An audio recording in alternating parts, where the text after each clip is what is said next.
on like Donkey Kong. We're on, guys. The first game. Hey, you guys see something special here? No see. 54-55. Well, we saw them last time. We were having some shots. So, guys, I'm repping that Sam Williams going to play a lot today. Yep. I know you're resting over there with 55. Yeah, I figured I'd represent, some of the guys that are wearing this but not able to play, right? Because that's the thing, too. All our starters, it's not like they're just, in street clothes. They're all suited up. They all, did some stuff, but they're not playing at all. Yeah, they take a little break today. So, number 50, is that? Yeah, he's holding his left wrist. That's Jonas Griffin. And by the way, in our lineup yesterday, he was listed as a starter. So that's kind of a big deal for them. Again, but they have Nick Bonito coming in. It looks like there's a broken left arm or some kind of nerve issue. Yeah, so Retro Scotty, Will Greer is expected to kind of be back in practice next week. They just didn't want to play him today. And I brought it up yesterday. I said, watch him be out for about a week. It means he misses his game. Exactly what you just said. Next week in practice, he'll be in there. Guys, we're on. Cooper Rush on a 3rd and 6, 14 minutes to go. He's throwing, bad camera work. He wants a flag that's incomplete. Man, number 20. This is preseason for the camera for NFL Network here. There is a flag. There is a flag. There we go. Again, right. Cooper Rush is like, what's going on? I would tell you what happened if that's a flag or not, but they didn't show it. By the way, Justin Quarles, what's up? Q-Man. Talk Cowboys with your production. Snug X. Fuck you, man. Of course they pick up the flag. It's already started. Oh, but here's better. All right, here he goes. He's going over here. Obviously getting pulled. They didn't call anything else. That was the pass to Tolbert. Right? Number 20 yanked him underneath. They didn't call anything. You can bet your ass if that was Anthony Brown. Flag, and there's no pickup. So they're picking up the flag, and now we're punting. So Brian Anger, the only starter right now, honestly, on the field. Your favorite position player or whatever. I know, here, just favorite number, up one of the fives, right? I'll just put you tape can get over 5 it. over there. You got 5. I know. Oh, low snap by McQuaid, but a good punt by Brian Anger. Caraman must be high in Denver. I don't know, because all they're doing is watching Anger running down the field. And he gets a nice break. He broke out of a couple tackles, got to past the 30-yard line. First quarter, Cowboys and the Broncos. This looks like the simulation that we had here last night. Not a bad punt, though, considering how low of a snap that was. He still got it pretty far. The reason I bring that up is who was the guy that you showed me before we went live? It's Azira. Something like that. From the Buffalo Bills, what a punt, 82 yards. He punted from his own, it was really the own 18, but he punted from the 5, and it got to it went as a touchback. Yeah. It went into the other end zone. And it was it wasn't like it rolled and rolled and rolled like you see in the old film with the wind blows it out. No, it actually bounced right in there really hard. There was no chance. No, we can't show the game. Sorry, guys. Cannot show the game, guys. We won't be here next week. So here we go. Josh Johnson for them. There we go. There's Gallimore, who's a starter involved. Look, he's punching, knocking the ball out. I like the fact that, listen, Gallimore is in the mix here. Nashawn Wright's in the mix. I'm surprised Gallimore is in this game with Osa out, who's really a backup, right? Osa's not a backup, but he's a second-year guy, and I figured maybe it'll give him a little more work. No, he's a starter. They're keeping him. Gallimore's great and all, but I think the Cowboys are trying to say that, short of you being a legitimate, 100% starter, everyone has to go out there and fight and earn their spot. Agreed. So especially on the D-line where we have 50 guys. Agreed, but Gallimore to me is a guy that he feels pretty good. Last year he got injured in the second preseason game against the Cardinals with the half-extended arm, and he missed most of the year. Basham is in there. They run a draw inside. Bohanna showing up. There we go. Malik Jefferson involved. You got number 51 in there. Is that Anthony Barr?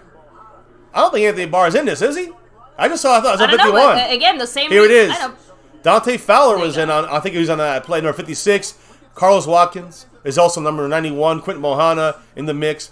Cowboy linebackers. There's only 2 guys. Jabril Cox is playing. They said he wasn't going to play. So he's playing this game. But again, that's the same reason why I think Gallimore is playing. Just throwing it out there. These are the guys who said it. He needs some game time reps, so to speak. We're bringing a little blitz here. We got, of course, the defensive backs, the 5, the big nickel or regular corner nickel down below. Great job. And number 30, the fumble. Marquise Bell. Touchdown, baby. They're calling it incomplete. Yeah. But number 30, Deron Bland with the hit, the rookie in the 5th round from Fresno State. This defense came out chomping at the bit. I love it. And then you see just the effort, the mindset of Marquise Bell just picking up and going.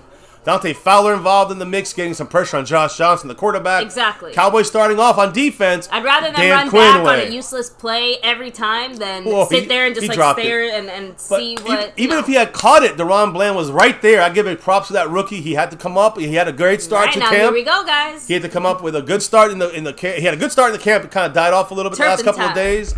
And now he got that the good hit there. Would have been stopped in the ground. It would have been a punt. 4th and 14. And now Turpin, number 2, is going to get his rep here. Punts up and away. Mile high. It goes far. Turpin catches it. He's a little man. 5'7". Yeah, he fair caught it. Okay, I thought he was going to make a run at that. He looks pissed, though. 5'7", 158 pounds. He's about this big.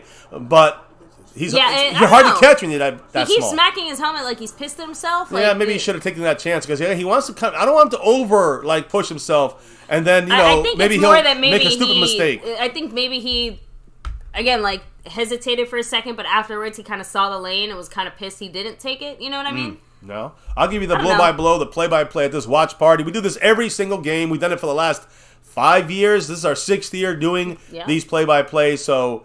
I hope you guys enjoy it. Hit that like, subscribe, the notification bell. Of course, like I was showing earlier at the top right of the channel here. I mean, I showed it earlier. Yeah. The star level membership tomorrow. Don't forget, that's coming. And, I'll throw it up here real quick on the big screen so you can see what I'm talking about here. The star level member. And you get a chance to win the thing. So we'll see what happens. Sewn and stitched, like this jersey right here, Sam Williams. This one here, too. But this is a specially made one, right? Oh, true. And, of course, that one, you got LVE is available. Trayvon Diggs, Micah Parsons, and freaking Dak Zeke, whoever you want, CeeDee Lamb, they're all available. No rookies. This is a specialty one.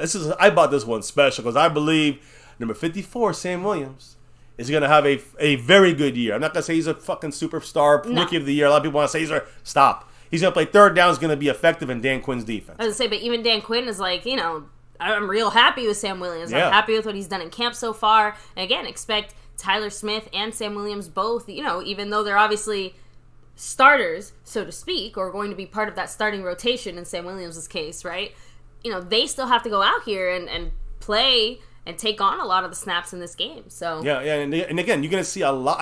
I'm telling you, I said this last night, and you're going to see it today on defense. Sam Williams, and, right now he's not in there. You got Fowler and who was the other guy they had in there? Basham. Basham's going to roll out soon. 54 is coming in right after that. So here we go, guys. Offensive back out there. And we got a double drop in the house by Stephanie Willis. The great Stephanie Willis. And the great April Showers. Says the Cowboys throw the first pass, almost a pick 6. Again, Cooper Rush targeting Tolbert. And Olamadua, whatever his name is. He was in coverage on CeeDee Lamb on that highlight. He was on that highlight we saw when CeeDee made a double move. He got burned. This time he almost took a pick 6 on Cooper Rush.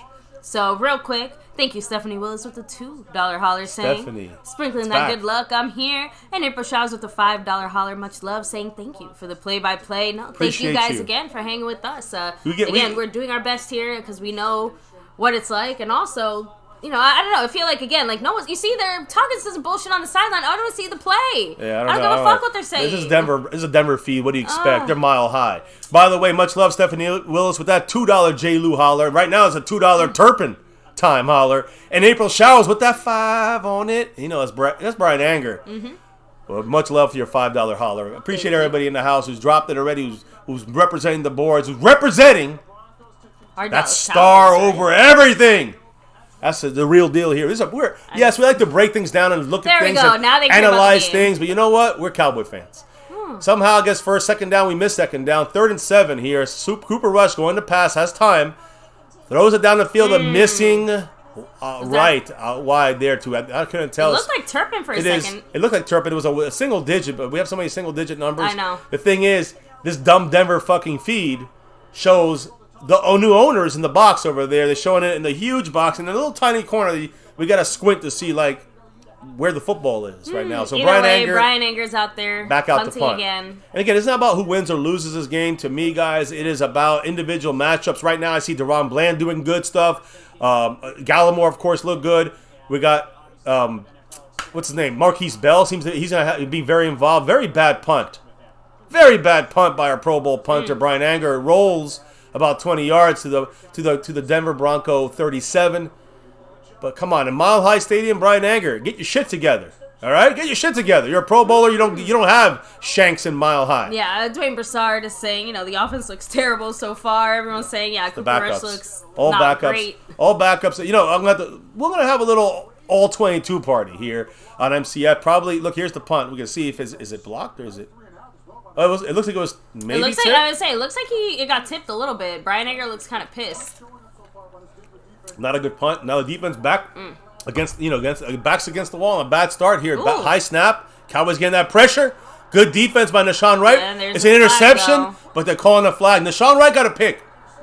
Playing very aggressive. Right. I mean, they're saying it's an interception regardless of the penalty. So. Well, it's an interception. We don't know about that. It's an interception no matter what. It's a penalty on us.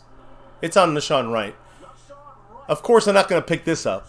They'll pick it up the other way. They ain't picking up this way. Pass interference. You gotta get. They're talking, but they're not. I don't expect no pickup here. Although they are marking it down there, but the offense stays in the field. Defensive holding on the cornerback on Nashawn Wright, 25. So it's a first down for the Broncos. Yeah. We don't get the pick. Listen, Nashawn Wright was called on a lot of flags. Remember that. Yeah. In practice, even though he was very much involved in a lot of the physicality, he was also called on a lot. He's got to watch that shit. Case closed. Again, I appreciate the aggressiveness, though. Me too. I like it. That's part of the twin defense. We got to temper it. 1st and 5 for them. They get a 5. It's a holding. It's not not interference. See, I told you it was a holding. Right, it was defensive holding. Right, he pulled him a little bit. He's a run to the outside. We're stopping the inside. Great, not bad. Good job, Bohanna. I got to give Bohanna some credit. I was doubting him. Yeah, he said, "Nuh-uh, not today." Now, I don't see Ridgeway. I don't see Ridgeway in the game. Bohanna, and I said it last night. Watch him because I'm hearing he's supposed to be doing all right, but I haven't seen much. Ridgeway is the guy everyone's talking about, and yet you're seeing Bohanna involved in 2 or 3 plays already. So I give him credit. What credit's due. It's not about narrative. See, that's what people want to stick. They went, oh yeah, but this. No, I don't care. I say good things or bad things. If you fuck up, if you do good, I don't care which side I was on. You're good. You're going to be called out or called, for doing a good thing. I don't care if I was against you. I don't care if Mukuamu. I don't expect anything from him, but he does a great play. I'm going to say get great stuff. And some of my favorite guys might suck. Guess what? I don't care. I'm going to call you out. Overthrow there. Good coverage by Kelvin Joseph, who's having a shitty camp. He's having a shitty camp. He's a guy that fell down on my list. But the guy he had a good play there. And we're gonna watch one-on-ones here. I don't care about the overall score. I don't care about the final score or the team thing necessarily. I know the offense looks shitty. Well, it's gonna look shitty. We're looking at individual guys. This is the only time you look at football where it's the eye is in team on this one. The eye is in. That's a good way to put it. Yeah, this is when we have to see it. And again, it's still a team effort because everyone helps each other out. But we got to see the individual standouts, and you're gonna see the all 22 breakdowns from my side.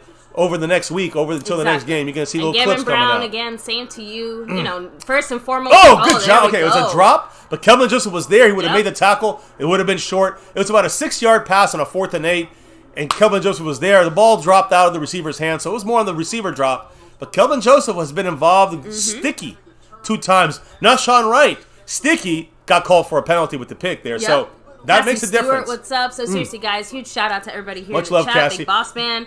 Sully, what's up? The unofficial MCF referee. Much love. Hey, by the way, Sully, always. There's Turpin. He's yelling for someone on the field. But hey, we're short a guy. Here we go. I will say though, Kelvin Joseph is timing it right. He's got some of that. The Turpin's calling for a fair catch. Cannot fumble it. Good. So again, just sure hands. That was smart though. Turpin, very sure hands. Like I know I got nervous sometimes with Cedric Wilson bobbling that shit. Even CD, very sure hands for CD Lamb. We can't have him back there. So he has very confident energy too. Like he looks Turpin? like he does. Yeah, I'm just saying. Like he looks again like the way that he's moving, the way that he's calling for it. Like he doesn't look like he's second guessing what he's doing. Like earlier again when he looked pissed at himself, there was no back and forth. He made a decision. He stuck with it, and then afterwards he was like, kind of like, fuck, I should have gone the other way. But I'm just saying, like, I don't know, you can see that. What I like there. Happening there. I like there on that play, specifically, is his heads upness, right? He said, we need somebody in, get someone in. It's his job, the guy in the back, the returner. You're right. It's always their job. Awareness to count how many people on there. He's not fucking around. Turpin is trying to do something here. And listen, I like Turpin, but he's got to show me with his tiny little body frame, he's got to show me that he can hang, right? So right now, we don't see the offense on much. Randy Stites to come in here and say, I don't give a fuck about Turpin. But listen, Turpin, I'm sure Randy Stites, he sees Turpin doing good, guess what? You're going to give a fuck about him, right, Randy? I mean, that's just the way you have to be. You got to give credit where credit's due. And listen, if Vasher, who I think right now is not doing great in special teams and he's having some issues, but if he shows out, then fuck you. And he moves up on the board. That's the way it goes. By the way, guys, it was actually some of you guys in the chat that let us know the game. So NFL Network is not going to show the game, I think, until 10 p.m. Eastern, so adjust accordingly, because the other game is still going on, so even though the game starts at 9 Eastern... Who cares about that one, They're not showing it for like another hour. We are watching the NFL, and we get to tell you what the hell's going on. Hell yeah, we got the special just package. Just letting you guys know, but thank you, Terrence Cartwright, with the $2 Much holler. love, and yes, Cartwright. We did get the special NFL Plus package, because like we said, we have some, we have a few more ideas on some things we want to do throughout the season. Again, the evolution of MCF, trying to bring you guys some... And luckily we got it, because now we get to watch the game. Because we didn't have that, we were going to watch the game, right? We were sitting here like idiots. We didn't do that necessarily because of this. So. We got it for the All-22, the game film, because I've already been practicing. I've been looking at it. It's not, again, their site, I'm going to be honest, it's probably not worth it for most of you guys. Oh, so NFL Network ended up booting the Steelers game, so now they put the Cowboys game. Good for them. Either way, we have it on here. I'm not messing with it. We're not touching it. We're here at 10 minutes, 11 seconds in the first quarter. And listen, the first round of guys are out there. Some of these guys you're seeing playing on the Cowboy defense, not offense, but on the defense, you're seeing rotational starters. Not starters, but rotational stars. So thank you, Terrence Cartwright, with the $2 holler. He said, what's up, MCF? Loving the defense, even with the backups. Yeah, so I like these backups are basically starters. Now let's watch. See, I want to see if Tolbert can get up. I'm watching the receivers. That's my main watch here. Running backs, I'm pretty cool. I like Malik Davis, but Rico Dowdle's going to play a little bit. Tight ends, we got to keep watching as well as a false. It looks on them. It's a free play. I don't think so. It's a free play. It's a free play unless our guy was over the line. Tolbert targeted 3 times. For Tolbert, that might have been a pass interference as well. So it might be 2 flags. I think it's offsetting penalties to start. I don't know, because if it was on us, it would have stopped it. It's definitely defensive pass interference. And I think that the Broncos were over the encroachment. They were over the neutral zone. They're gonna throw the flag if it's even close. Let's see. Yes, offsides. Told you. Offsides on Denver. Declined it, but taking the penalty of pass interference. There was 2 penalties on the Broncos. I mean, they don't. This stream in Denver sucks ass. Can you blame me for being nervous every time I see a penalty like that and I just think it's our offensive line good holding? job. Who's that there? Again, Ferguson doing a good job blocking, helping out on the right side with Josh Ball and Connor McGovern. Now we see on the left side it's who's the left tackle again? Walesko. Yeah. I'm blown away. Walesko's in there. It's a run to Tyler Smith's side. The Mauler they ran twice to the left side. Wait, no, it's Ball, isn't it? No, Ball's on the right side. Ball's on the right side. Walesko's on the left side. Okay. At least that's what they said. But here's what I'm trying to say. I just saw Ball on the left side, but okay, I could be wrong. Sorry. Maybe they switched him. Earlier it was Walesko. Okay. And on the right side, it was Josh Ball. I saw 75 on the right side. Josh Ball is 75, Yeah, he was on the right side. Yeah, so he was on the left side, at least on this play. Then they mixed them up, right. Play, just throwing it out. But again, maybe we'll keep watching. Maybe I'm off. Maybe Walesko's not in there. They said there was Walesko in there. But here we go, guys. We got number 84, McEwen. We're running to the middle here. Yeah, and Josh Ball is on the left side. Ooh, yeah, Josh Ball's on the left side. Right side is Terrence Steele. Well, we knew Terrence Steele was going to play today. No. The Cowboys only confirmed 2 guys were not playing. And well, we knew Zach Martin and Tyron Smith. Like, other than that, like they said, everybody's got to get some time. And, you know, Terrence Steele is not exactly a rookie, but he's definitely a young guy. By the way, Tyler Smith he pulled and he helped box out and block. I mean, that was a great block by Tyler Smith. That's 2 good blocks in the run game by Tyler Smith. You're right, though. Josh Ball's on the left side. A run by Rico Dowdle gets the first down. There's a hold, though. I think it's on us. They threw it back there. Sprinkle. 87. Let's see what they say. 87. Great. Yep, you called it. Sprinkle with the hold. So, by the way, guys, if our stream all of a sudden disappears and we got to come back in a few minutes, it's like a tornado outside. Giant thunderstorm right now. So, just letting you guys know. All right. Yeah, roll it's still rumbling away. So. Yeah, it's banging out there. Man, Sprinkle definitely held there. But McEwen with the great. McEwen has some great block in there. I can't wait to look at the All-22 because I'm gonna be able to see what everybody does. But Tyler Smith has been rocking it right now. That whole Tony Pollard, by the way, that was Dowdle. Rico Dowdle. Dowdle's the starter. That's it. There's no Ezekiel Pollard. 3rd and 12 now because of a 10-yard penalty instead of a 3rd and 2, which we got at first. Now it's a 3rd and 12. First down. Number 3, Mr. Dennis Houston. It's not Anthony Brown. It's Dennis Houston who's been rocking it, guys, in practice. Cooper Rush finally with a good pass. And there you go. Dennis Houston's an up-and-coming on this list. One of the guys that nobody talks about, but he's the guy who's probably in front of Noah Brown and Simi Fehoko and Turpin and Vasher is number 3. And he'll change his number in the season. I'm just starting out there. I don't know if I would put him in front of everyone but Noah. How about everyone but Noah Brown? Noah Brown. I already told you the other day why I put Noah Brown in front of all those guys. Dennis Houston and I'm still sticking with that. Dennis Houston with the number 1s and not Noah Brown. That's a fact. Tolbert and Houston are the starters. Dumping it down. Be careful. Malik Davis, the rookie from the Florida Gators, undrafted. About a 2-yard gain on a little dump-off play there. Not even. Just one. Huh. Ferguson involved. Yeah, who's in the chat? What's going on, guys? Yeah. Oh, Rex said, he said, I was just about to say something about us having good discipline. Right before that penalty, so. Yeah. Oh, man. William Burney saying, starters haven't played since January. They do need to play at least a half in this preseason. No, they won't. They won't play a half. Yeah. They'll play a quarter or a couple of drives in the first game. The second game, they'll maybe play a full quarter. The last game, maybe they go a half. Yeah, at home against Seattle. I give them 2 drives at most. Yeah, this is the third drive, though. So you got some starters in the third drive here, baby. So I might be. I think he meant like overall, like the actual regular starters, like the ones who are not playing at all. Well, Terrence Steele is a starter. Biotish is a starter. We knew that there were inevitably going to be some starters and like by the some way, of these guys playing. Very interesting. I agree. I like McGovern. He's more of a right side, offensive lineman. But I like that we got no matter what with Biotish, Terrence Steele, and one of those two guys are going to be starters, right? Yeah. I mean, whether it's McGovern or Tyler Smith, we're thinking it's Tyler Smith. Here we go, guys. Shotgun, 3rd and 5 with Mark Hostman dropping that $2 Turpin Holler. We do a quick run inside. A draw play, tries to get the first down, but we come up about 1.5 yards short. So it's 4th down and 1.5. I say, why not? Fuck it. Go for it. Yeah, I knew what you meant, William Burney. I got you. Mark Hostman in the house. $2 holler the all-time record holder here. Noah is a body at best. 4 years in, and we know what he is. He lost 15 pounds, Mark. He's looked better out there. He's looked better than he has in the last 4 years, running routes and doing things on offense. Great blocking receiver. We are going for it, 4th and 2. Noah Brown is just a guy to keep an eye on, but I agree. I said Simi Fehoko has a higher upside, and I think that Dennis Houston has come out of nowhere. 4th and 2. I agree. Cooper looking, quick hit, quick pick. Is that a pick? Yep. Threw it right to the defender. He did not throw that to Tolbert. Tolbert is he got 4 targets, he has 0 catches. Because they're sticking at him like flies off shit. I was trying to say that earlier, but I didn't want to interrupt you too much. But Tolbert got 4 targets. Not just that, but Tolbert is being treated as the CeeDee Lamb. Yeah, our in number this one kind of defensive breakdown, at least by Denver. So Cooper Rush was rushed.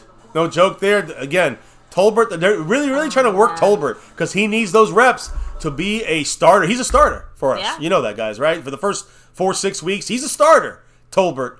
So they need him ready to go. So they're going to give him a lot more, I think, reps than you think they're going to give like Terrell Basham or Biotish or Terrence Steele. They're going to get their reps maybe in game 3 of this. Yeah. Justin Crow said, whoever missed that block is the cause of the interception. Correct. It looks like it came from the right side. Yeah, it's inside. It looks like it might have been... Yeah, I thought it was more Biotish. That's why I said I can't or Tyler tell. Smith. I can't tell if it came from the right side. It looked like it came from the left. I couldn't tell. Chat, no, seriously, chat. This is where we need you guys to help out. If you guys are watching, which side did it come from? I swear I saw it come from the right side. I mean, yeah, it might have come from the right. That's what I'm saying at this point. I don't know. Did it come from the right, from the left, from the up, from the down? It's listen. It came from the middle somewhere. From one of those 3 interior guys. Yeah, so they're saying it looked like Smith. Tyler Smith, the rookie.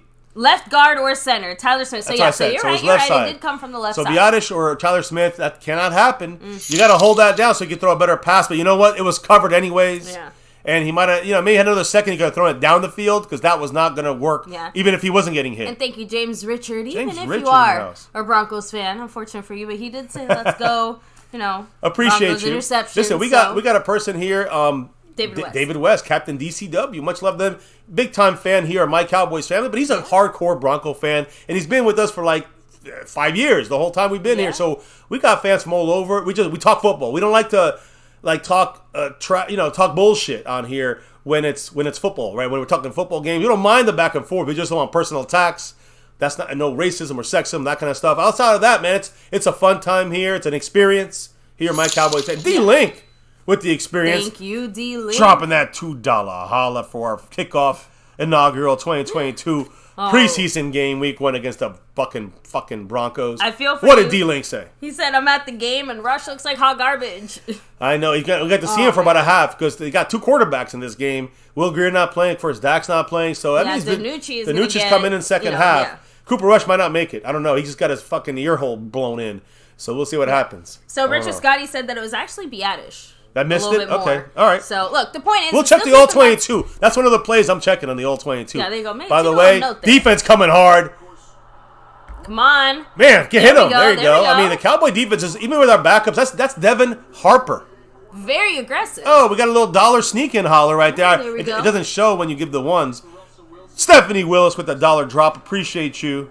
Moving on up. I'll fix Thank the you, board Stephanie later. Willis. Much love, yes, with Much the dollar love. holler. She's repping. She's repping. So Mark Hostman, I also see him coming in with a $2 holler. Mark Hostman? Yes, Mark The record Hostman, holder. yes. What's up? What's up? All the way from Hawaii. He said, "I'm racist.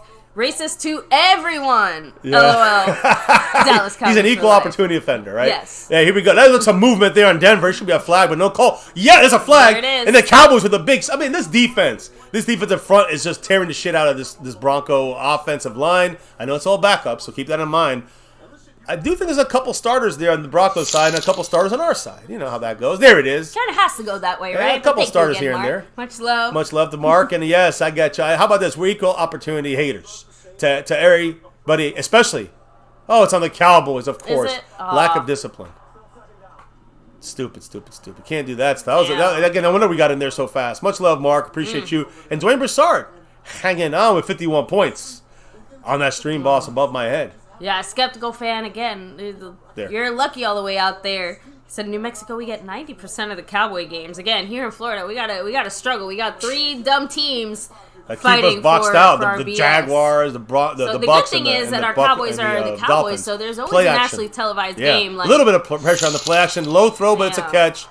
Deshaun Wright with a tackle, but Come on, don't do anything stupid not now. good there. Regier Productions Thank you, Regier. in the house. Much love.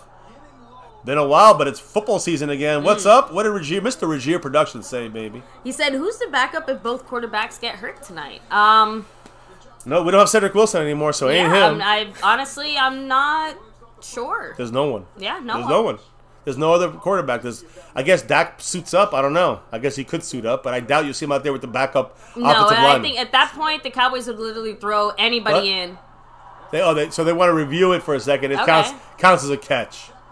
Surprise. Okay, great. So Yeah, it's a big surprise, and now, Sully, in I Denver, will say, they're calling it their way. it is actually. It's funny because we didn't really get the chance to talk about this before we went live, but the Cowboys have historically always sucked at preseason, even Yes, that's during true. like the Jimmy Johnson days. Like No, I'm yeah, talking no. like back and No, back no. and back. I'm like, talking about even in the 80s, the Yeah. Cowboys would come out of preseason and be like 1-3, Exactly. 0-4. I remember watching them being like, man, that's when I was little. When I was a kid, I'm like, Yeah. man, we're gonna suck, and then we have good seasons. Of course, we started winning preseason games at the end of the 80s, Yeah. and we were 3-13 and 1-15. Much love, Fortnite. He said, "Hey fam, I quit on football after last season. Much love, I Fortnite. can't stay away from those Cowboys, so It's- I'm coming back. Much Looking love, forward brother. to spending the season with you guys." And Much love. Fortnite, trust me, it's like just when I thought I was out, they Bring me back pull in. me back Always. in. Good job on Deshaun Wright. Woo! See, that's the good play. He had There we two go. bad plays, but Deshaun Wright, Yeah, listen, making up for that penalty. he had a chance to get run over there, but he's big, he's long, and he's strong. And he went up against a tight end there, or I guess a big receiver, and I think Trey Quinn. And the thing is, he stood him up and rode him out of bounds. So now it went from a 2nd and 4 to a 3rd and 2. Should have been a first down for the Broncos. So great. Again, this is about individual plays. This is not about who wins. I don't give a fuck who wins this game. We win. I'm a little happier, I guess, but it means nothing. No injuries is number 1, and let's look at these individual matchups, number 2. They're going to probably run here, tight formation, play action. There's some pressure. They got it out, but the pressure got it in their incompletion. that's what I'm talking about. We got layers to Layers it. of this defense, and it's the mind of Dan Quinn in the face of the Bronco quarterback, Josh Johnson. Who was that by? Look at that. Number 50, Devin Harper, the rookie in the 6th round. He's making a name already. You see 50, you think, Sean Lee? No. It's Devin Harper. I said Devin Harper right now involved in this thing. They're going for it. I know, I'm 4th sorry, down I'm and just 2. trying to keep up with the chat real quick. 4th and 2. We're going for it, but again, they can make the first down. I don't know. I want to see the defense out there. The thing is that the pressure from number 50, Devin Harper, in the Dan Quinn scheme defense. Boom. Nah, We're Larry J 4th got it. and 2. And we're playing pressure here. They could kick a field goal. They're not. They're rolling out. There's pressure. Here's a sack by Dorrance Armstrong. Oh, who is that? Fowler. Dante Fowler, take a bow, baby. Because he came in there like a fucking I love it. chicken without a head, ripping it up. I love it. No, I'm sorry. The defense is fucking shit up out there right now. And again, it's just not even. It's the about offense is fucking shit, Woo! but the defense is fucking shit up. I mean, woo! They tried to screen. There was nothing. The whole Cowboy team was just pummeling every Bronco. Every single one. Look at and him that was slamming just to the ground. and that was a clean sack too. Don't forget, Dante Fowler had a good stop in the run. Had a great play there to rush the quarterback into an incompletion on a big 4th down. Again, just want to say, great job by a couple of these defensive players. Offensively, we need to see more. I know we're targeting Tolbert. We haven't seen one catch. Larry J said if both quarterbacks get hurt, Kellen Moore's suiting up. Let's go. Bring him in. Might as well. Maybe he gets hurt. We don't have to. We get somebody else in there calling plays. Yeah, right. He'll be on the sideline. Rico Dowdle looking, cutting. There Good we go. job for Hey. He went with the wave going left, zone run, cut it back. I remember against we were the really grain. excited about Rico Dowdle, and being the third running back. Last year he got hurt. So. The hip injury kept him out for the year. This year he didn't do the OTA stuff because he was having a little cleanup surgery. But I was thinking, gotta watch. expect the Cowboys to keep all 3. Oh yeah, no, for sure. I think Malik Davis goes on the practice squad, Yeah. and Shamplin's trying to find the way in there. Number But it's 32. nice to see him looking, as fresh as he Rico does right Dowdle, now. and again, remember, he's a backup behind Pollard in kick returns. Right now they're using Turpin because he's the starter running back. They don't want to use the starting running back for the 5-yard gain. Another 5-yard. By Not just Dowdle. that, but look. Still some sloppiness to clean up, but there are starters on this offensive line that are showing a few things that we have been talking And about. keep in mind, on the defensive line, there's some defensive starters out there. All right, there's some defensive starters for the Broncos. Again, there's some guys not there. Sertan, I'm sure Bradley Chubb's not playing. Yeah. But there's other guys that are playing in there that are starters, that are in the mix. And Bronco honestly, fans in there, they know it. Tyler Smith is playing like he's already been in the NFL for a year. Here's a little Turpin time. There it is. A little There it is. jet Come on. sweep, a little hold. But look at Turpin. Damn. He's tiny. He's getting slammed around. But you know what? Look, the point is that He knows how to hold on to the he ball. knows how to Holy avoid. shit. He knows how to avoid hits. A little guy like him gotta learn to avoid hits. He learns to avoid the big hit. He just sneaks out of it. Let's see what. I'm sure it's a like hole. a pinball. He is, but yeah. Tyler Smith, the first penalty in the NFL. There we go. Penalty crazy in college. He's got to watch out those penalties. Tyler Smith not having a good game today. He had a couple good blocks. He's had a couple bad ones. You can't have a couple bad ones and you're projected to be a starter. So McGovern has an edge right now. Let him get the yips out now, okay? I agree. Like the point is that He doesn't have Tyler. He doesn't have Tyler Smith next to him. Tyron Smith to his left, so that definitely hurts. But guess what? That's gonna be half the fucking season. Like he has to learn without him, right? But that's what I'm saying. Like this is a trial by fire. Yeah, so he I agree. has to go out there and just make it happen. And Dennis Houston out there right now, number 3. Keep an eye on him. A few people are saying in the chat that didn't really look like a hold to me, but That's not. I'm not going to fight the refs. I'm not fighting the refs this year, guys. It is what it is. You got to be more disciplined. Let's not make excuses. Jeez. Dak throwing it. Dak. Cooper Rush throwing it there. Finally, the fifth target. The fifth target. Tolbert finally gets one. Tolbert gets a catch. The fifth target, 5 on it. In 5 targets, he got 1 catch in 14 minutes. Now it's like a 3rd and 5, right? Look at great job. But listen, Tolbert was sitting there for the pass, but he was bracketed, and he couldn't. So he got out of the bracket. That's a great play by Tolbert.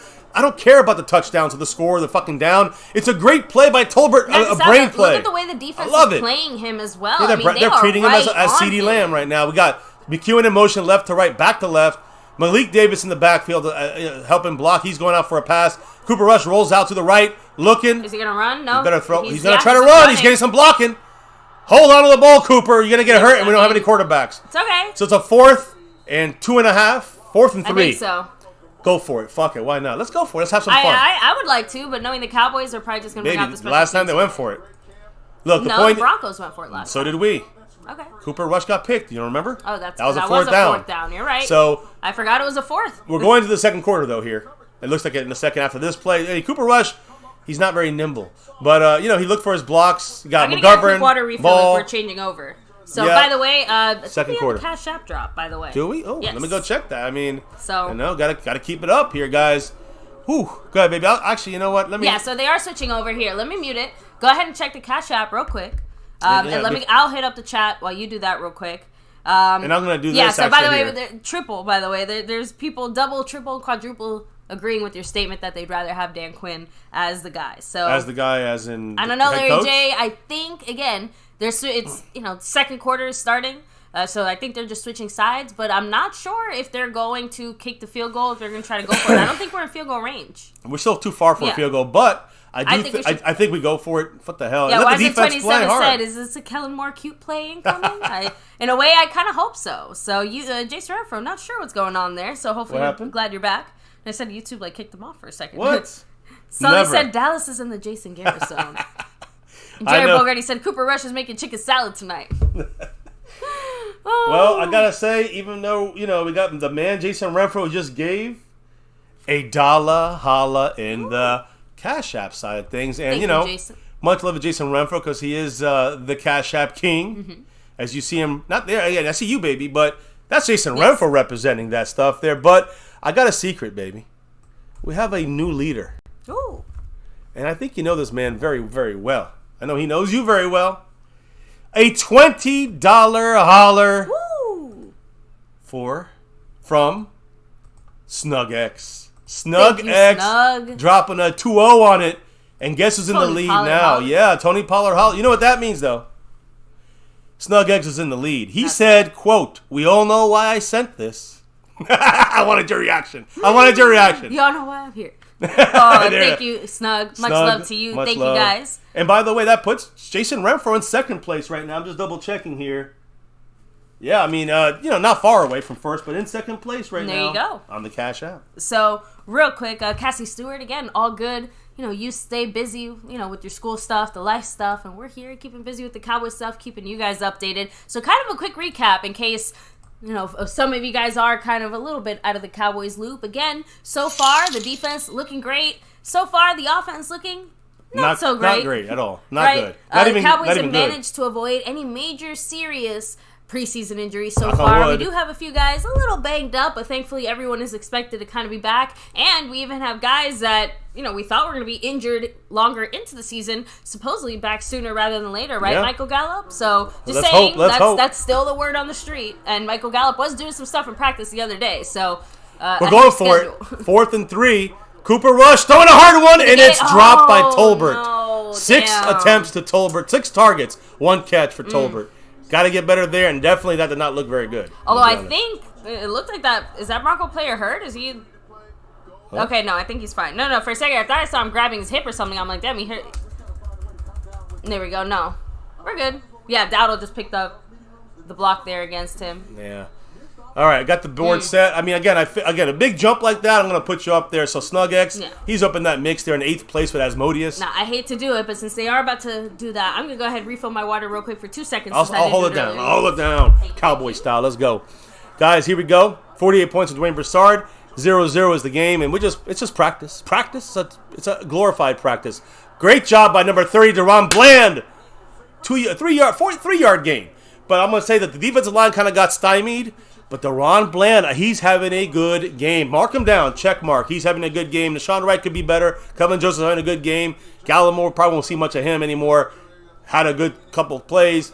The defense overall is playing great. Marquise Bell's playing great. I mean, who had that sack? Dante Fowler with the forced incompletion on 4th down. The Broncos are on, hour 45. We gave them almost the ball at midfield. It's 2nd and 8. Bohanna's playing a good game so far, too. Number 98. Get some pressure, no pressure. Good defense. Great coverage by Deron Bland. Again, man, this guy. Baby, do you remember when I spoke about Deron Bland about maybe a month before the draft? I'm like, I like this little guy from Fresno State. I would love to get him like in the 4th or 5th round.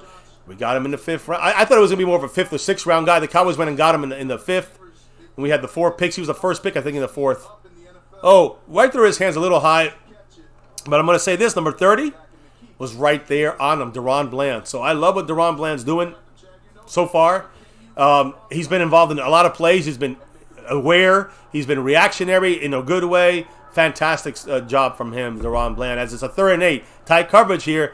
We're giving a little blitz. There's Tristan Hill. Come on. Another play, another catch. I mean, Nashawn Wright's getting a flag, though. He has a flag, but it's probably Nashawn Wright again. Nashawn Wright blew that one and then could have knocked the ball out when it was right there bobbling his face. Just a horrible... Right now, Nashawn Wright's dropping in my book. Based on this game. Again, it doesn't mean that he's horrible or he's going to be not doing well. He can't make the team, but he's just not showing what he's been showing in practice. I agree. It's not translating on the field to Nashawn Wright. Not yet. Let's see what the penalty is. What's the penalty?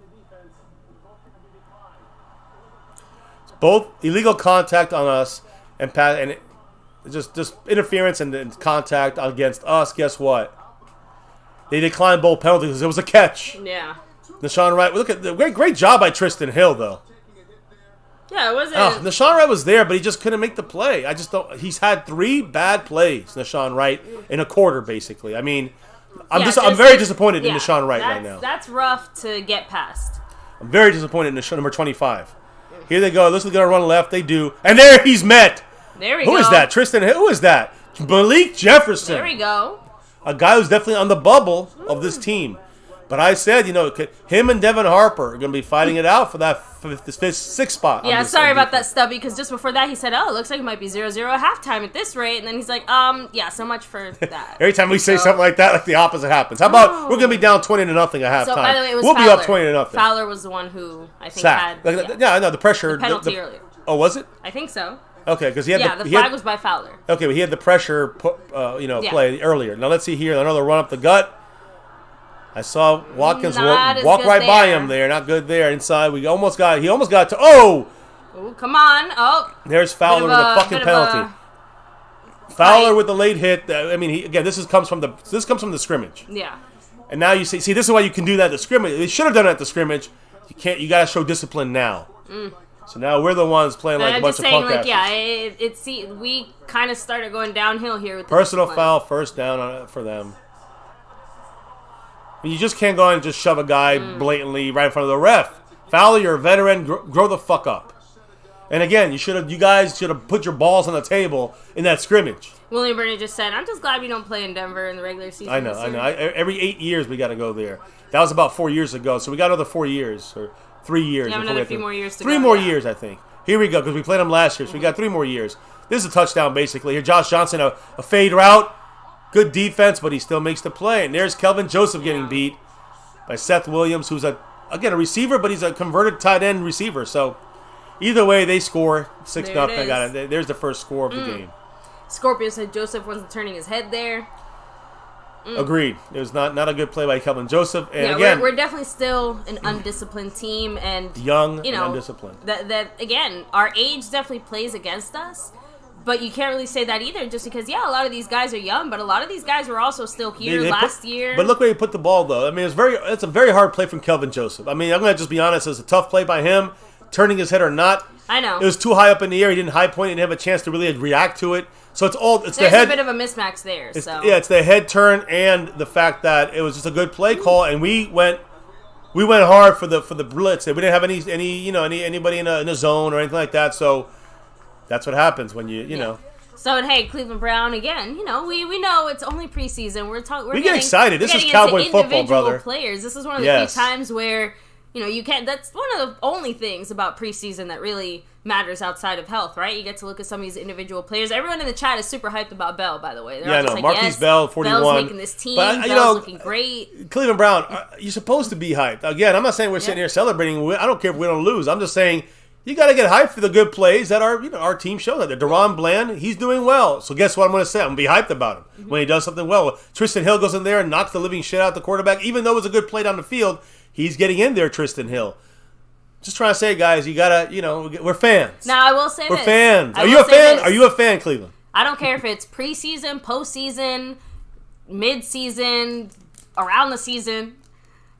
This many penalties will always bother me.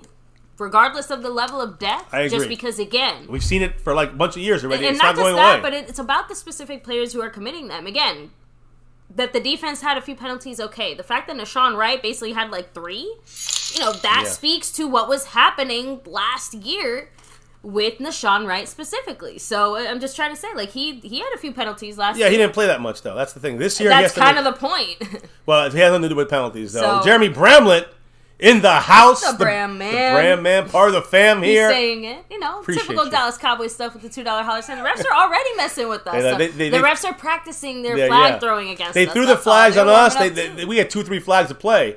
And they get a flag against them. It's picked up and tucked back in the ref pocket. Say, no flag. So you know how that goes. And I'm sorry, but Jeremy Bramlett. I feel like I'm not misremembering that last year, one of the few, like out of the 10 plays that Sean Wright had, I swear 2 of them were penalties last year. Maybe, but again, most of the time he played was special teams. And Kelvin Joseph actually played more on defense at the end of the year. Snug X. Played very well. Much love. Once again, with a $2 holler Snug in the club. Cowboys. Snug in the club. What's up, Snug X? Ripping it up here.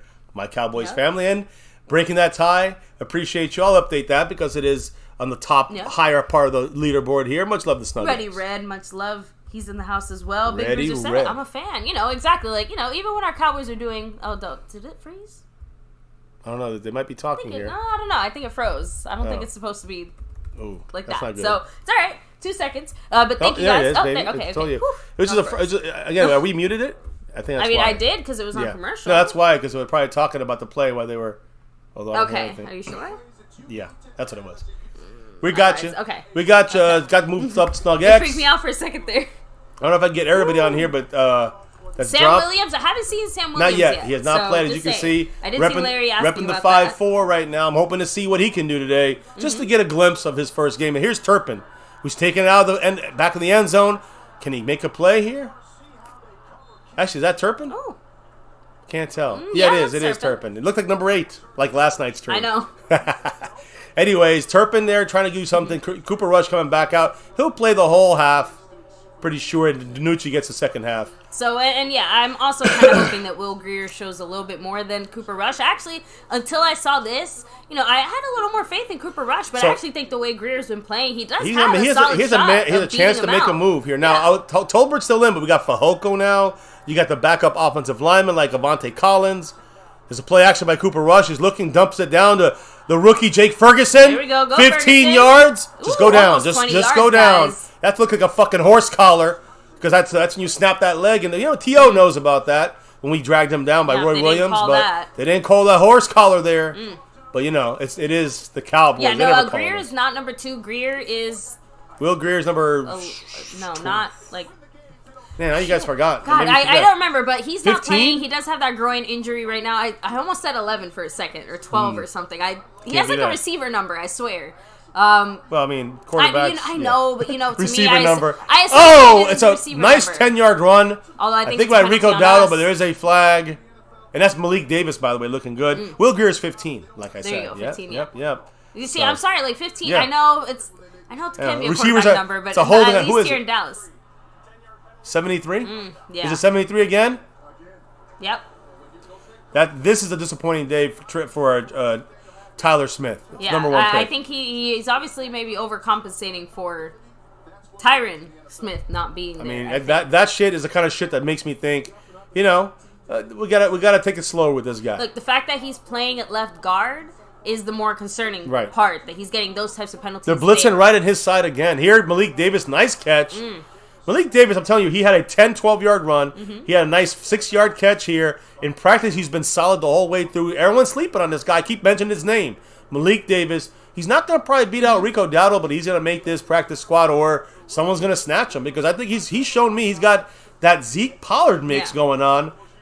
He could do both those things. I think he's a good option for the Cowboys as well, for Malik Davis. Let's watch how he does, number 34. I know the other running back we have is number 32, little man Aaron Shamklin. Now, Ready Red is saying it was a bad call on both of those. Who said that? Ready Red? Yeah. Again, Ready Red, I don't know. I'll watch the all 22. I think the problem is that if they're going to call it during the regular season, it doesn't matter if it was a bad call or a bad look or not. If they call it, whether it was there or not, let me say something about him. In a bad spot. We again, Ready Red, we as Cowboy fans, we bitch at the refs, and with good reason. But that's not going to change shit. We got to be better, like the players. So to me, we got to still beat the where refs, does Tyler Smith put his hands all the time? We see it in practice, on the shoulder pads. It looks like he's holding half the time. They ain't fucking around. He does look like he's holding most of the time. Whether he's or not, it doesn't matter. He's got to do better. Knock down. Cooper Rush had a guy in his face. And listen, Tyler Smith they keep blitzing on Tyler Smith's side.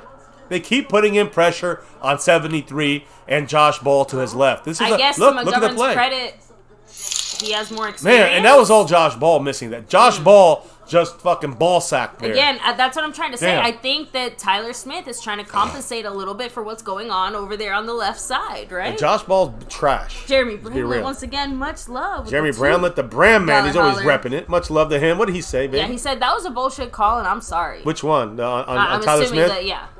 So, again, that's why we're really excited to break down the All-22. We'll see if it's bullshit or not, right? The second... Can't really... definite say it or not, but it's just where he puts his hands is the problem. What a move there. I don't know where our guys are flying around and miss the tackles. That was not I mean, they got a 30-yard return there on special teams. That's disgracefully that was a good punt too. Fucked up, right? That was ugly. Ugly by us. Yeah, he had a good punt finally there. Hey, look, he only had the one bad one. Don't say I finally. know, Like, I know. He had one really ugly one. Put it that way. Preseason for him too. I I'm know. just saying. Like, Mile high. We're not supposed to see that. I'm gonna try to work on the board here, baby. To me personally, Deron Bland is a guy that I was watching. Marquise Bell's done great. All these guys done great on defense, but to me, he's standing out. Deron Bland is a 5th round pick for Fresno State, a guy who I've been talking about for what, like 2 months before the draft, saying this is a guy to watch if you want to pick up a late corner. We got him a little earlier than I thought. Well worth it. Fresno State rep, and I know Simon says he knows about Fresno State. There's some pressure coming. There's 54. A little pressure. Good job. Oh, flag. Yeah, it's got to be a hold. No, we moved. I'm telling you, we moved. We going over the line again? Somebody jumped. I can't tell who, though. I mean, they're showing Basham there. I mean, maybe it was 54. Let's hear it, because it's hard to hear these guys. I know. The refs have the mics really low. Yeah. I think it was my guy. 54. 2. Late hit.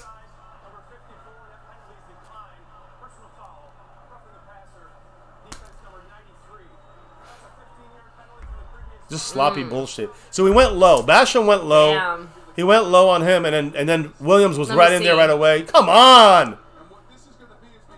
Wow, that's a bullshit call. Now that's a bullshit call. Deron Bland, great coverage, by the way. We're looking at individual. I don't really know what Basham was supposed to do there. We're looking at individual stuff. I mean, Deron Bland is having a game right now. He's gonna solidify himself on this team. But didn't we just yesterday talk about how the refs supposedly were gonna stop calling these? We just talked about they're supposed to stop that, but not against the Cowboys. They throw those flags out because they hate us, because they ain't us. Fuck them.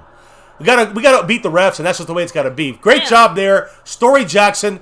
Loss of a yard on a pass play to the running back, Burrow, whatever it is. I don't know who the fuck this guy is. Yeah, help us out, Sully, the MCF official ref here. He grabbed him by his waist. That Basham play. What should he have done? There's nothing he could have done. He's hitting the quarterback, and he didn't like slam him to the ground. He just fell to the ground with him. An armful of cheeks there, you know? Like, I'm not really sure where else he's supposed to tackle shit him. Call right there, but expect that this year. Okay, yeah. And so we have to overcome it. Yeah, definitely a BS call. Thank you. Even definitely Sully. And Sully's real, guys. He's usually against everything we say, but he even agrees that was a bad call. The refs are also in preseason. There's some pressure. Oh, it's a hold there. God. No call for holding? Damn. My guy right here? Come on.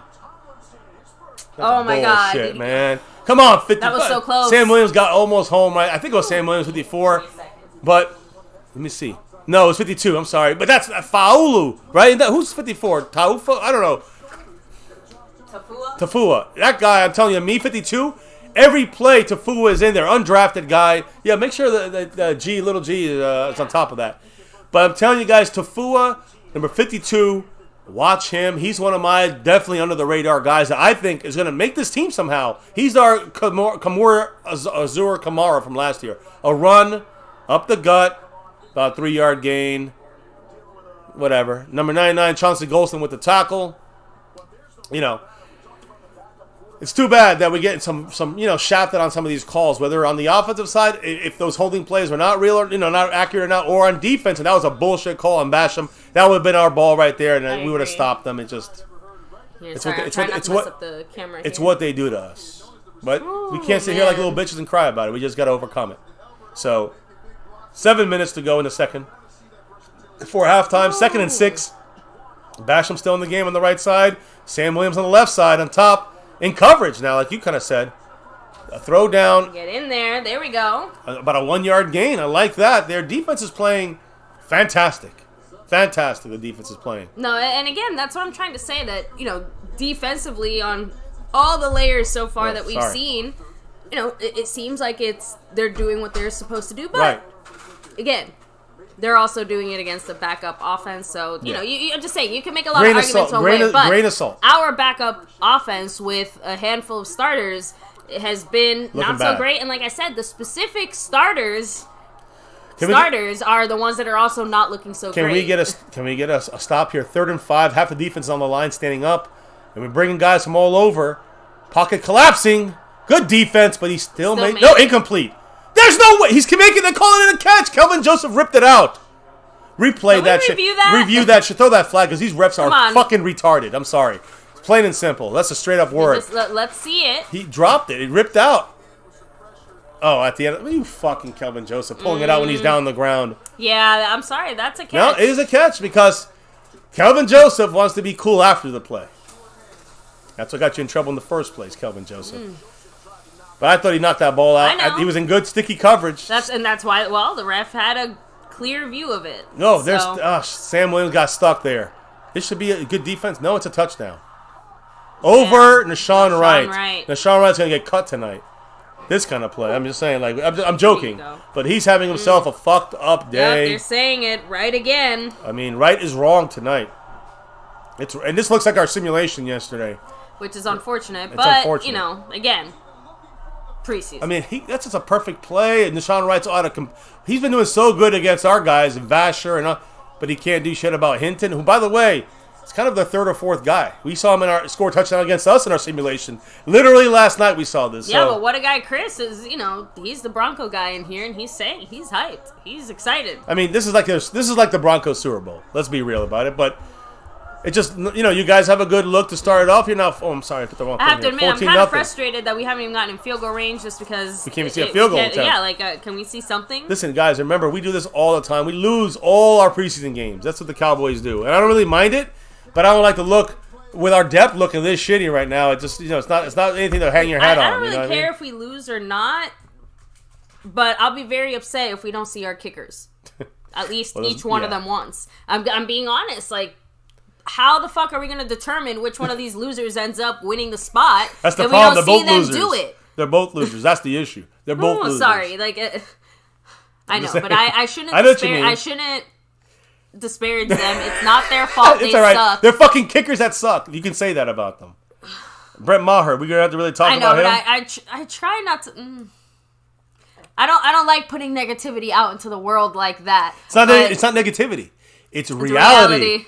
It's a reality. Yeah, realities. Reality is we don't know how our team is, but our kickers suck. That's for sure. Oh man, so. Zam DFW said that was good coverage, actually. So William Brady says some of the backups are guys we're going to be counting on in the regular season. It's good coverage. He was there. He didn't make a play on the ball. That's a failed coverage to me. Let me see. Gerald Ross, what's up? Yeah, he's a Bronco fan enjoying himself. Ready Red said, calm down. It's not that serious. I don't know. I just wish I saw better Nashawn Wright. I expected a lot from him, and he's not looking good. I mean, Kelvin Joseph, at least he's in sticky coverage every play. And he's making a play on the ball. Nashawn Wright's a second late. I love how everyone's just shit-talking Brett Maher in the chat. It's like the good old days, huh? Back 3 years ago. The Maserati, remember, it only goes 0 and 60. That's it.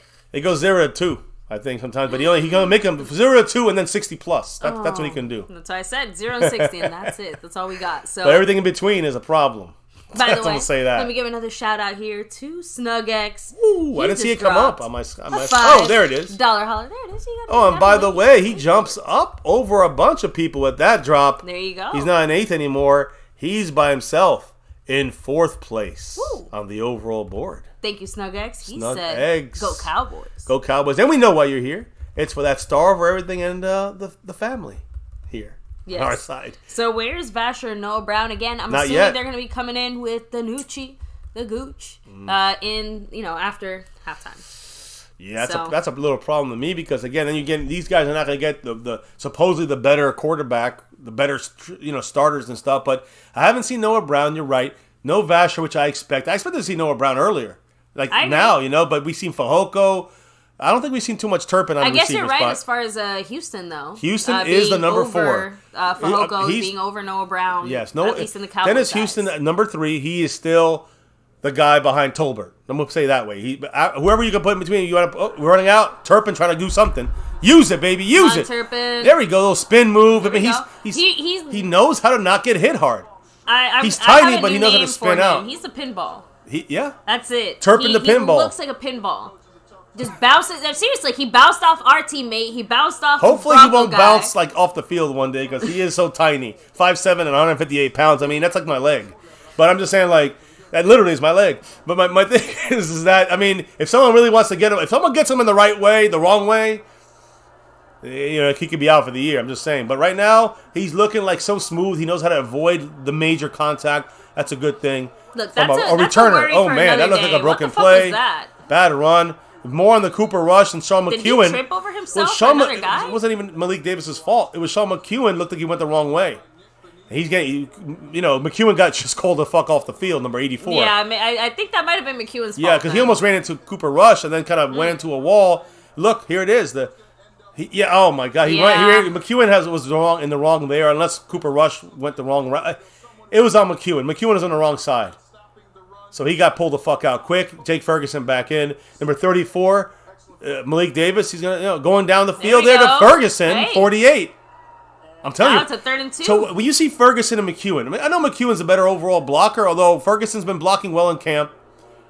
But I see Ferguson being like a target for the quarterbacks. Even Dak's been hitting him a little bit.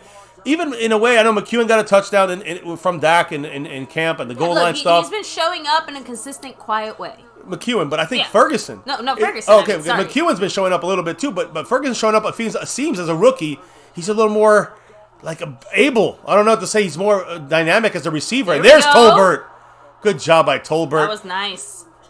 Okay, Tolbert's finding again. He's getting double teamed and bracketed, but he is 8 yards by the way. He's finding it's a first down. Tolbert, the rookie 3rd rounder, is finding the little areas, right? The little spaces. I remember Randall Cobb was 18. He reminds me of Cobb for some reason. I know he's not. He's much taller than Cobb, and he can play outside, unlike Cobb. It'll be exciting to see Tolbert with Will Greer. I have to admit. Yeah, but I'd like to see him with Dak. Well, I mean. Yeah, I know. Here we go. Look at this. Nice little burst there by Shamklin. Number 32, little guy from, I think, Princeton or Harvard. Where is he from? Harvard, I think. But, little guy. But he got a couple yards there. He's fighting to make the practice squad. He's not going to make the what's up? Ready Red said Rush is going to get our receivers killed. Every time I see Tolbert, and right now we still got McGovern, and right now we got everybody. Okay, the only starters we have, Farniak is at center. So the only starters are either Connor McGovern on the right side there, right before Zach Martin's still in, and left guard rookie Tyler Smith. I was just about to say, I'm like, where's Rico Dowdle? Oh, there it goes. Nice misdirection. Ferguson, right? Not a good play by Ferguson. Damn. He should have went up the field. He had the first down. He tried to look for his block with Josh Ball. If you see Josh Ball blocking, go the opposite way. That's my suggestion. But Ferguson, nice. Again, I don't think that's the coach's suggestion, though. Just saying. I'll say Ferguson is being a guy that's a targeted guy. He's a guy who's getting targeted and getting game planned for by Kellen Moore. I think that. I think that he's doing a good job, and the quarterbacks feel comfortable throwing to number 48, Moose. No, it's Jake Ferguson. Ooh, this cracks me up. Larry J said, no one gets the ball but Tolbert. Stevens playing contract hardball with Dennis already. I know. He's preparing for Dennis Houston. Listen, Shamklin. By the way, they're both rookies. One's undrafted and one's drafted. But yeah. But look, Shamklin got a first down. A little man snuck through there. So we're going to hit the 2-minute warning now. I think we're going right up on the line. Try to call a quick play. Here we go. One more play for the 2-minute warning. Come on, Cowboys. Shotgun for what a bad fucking play. This is a false start by us, of course. Probably on the center. I don't think we were actually trying to do anything there. 88. He's laughing because he said 88. No. It was Tolbert moved a little early. That's all. CeeDee Lamb, the fuck you do? I'm just saying, how does CeeDee Lamb get a penalty? He's not even playing. That's the way the refs do us. They just throw penalties on 88. Oh, it just cracks me up. He looked at the ref wrong. Throw a flag. Much love, Mr. Silver level member here. Dropping a CeeDee Lamb $10 holler, apparently, right? Yeah, a Cooper Rush drop. Just kidding. But much love, Mr. A. Lavelle in the house with that $10 holler. Dwayne Broussard goes to 27 J. Ron Curse points. What did Mr. Lavelle have to say? He said, much love to you, man. What's up, MCF and MCW? What's good, everyone in the chat? Hope everyone's safe and healthy. Still at work for a few more hours. Just want to send some love. And go Cowboys. Appreciate you, Thank you, Mr. Lavelle. Always appreciate you as always, man. Appreciate everybody here hanging with us. By the way, if you are here chilling with us, whether it's your first time, your 5th time, 500th time, 5,000th We've been doing it for 6 years on this side of things. But thank you guys. Take a second to hit like on the stream. Subscribe if you haven't already. One of the easiest ways you guys can help support the channel besides just watching, hanging, chatting in the chat, right? If you do want to drop some love, again, thank you guys. Appreciate you. But don't forget, tomorrow we do have our special star raffle, raffle. Star level membership raffle. Go. There you go, baby. In case you much love. And thank you, Mr. Lavelle. Appreciate you, a silver level member here. You get those shout outs on Friday, get the follow backs on Twitter. Appreciate everybody in the house. Hitting that thumbs up, that like, subscribing if you're new, hitting that notification bell because we go live every night. Like I said, 5 years plus every night. pretty much here. Yeah. My Cowboys. By the way, so Rolando Rodriguez, not sure how many penalties we have. I think I wasn't necessarily keeping track like I usually do, but I think we're on like 8. 8 or 9. I'll look, but it's not good. I'm with that. So it's gonna be. We're definitely close to double digits. I'm just saying. So it's not even halftime definitely yet. Not great. Choctaw Montana 808 in the house as well. Much Much love, Mr. 808. Big Boss Man said Schultz has not been extended. He should not be franchise tagged next year either. So Schultz. I'm just saying. We'll wait on that. I still think the jury is out, and the Cowboys could go either way. I think we can tag him and then get rid of him. That's my if I'm going to go away, if Ferguson's not going to be there yet and McEwen's not there, we're not going to draft someone one more year, tagging him for $13 million. Yeah. That's a deal at that point. At this point, if he stays healthy, has another year of 70, 80 catches, you tag him for $13 million and you get your backups rolling and getting him in tune when he's out of here in 2020 after 2023. Yeah. That's just my 2 cents. But the Cowboys could let him go. They can sign him to an extension. Who knows? Yeah, by the way, yes, we do expect Will Greer to be back next week. So, for everyone's kind of excited and waiting for him, don't worry. We'll be seeing him Will soon. Greer is going to be out for a week. So he's good.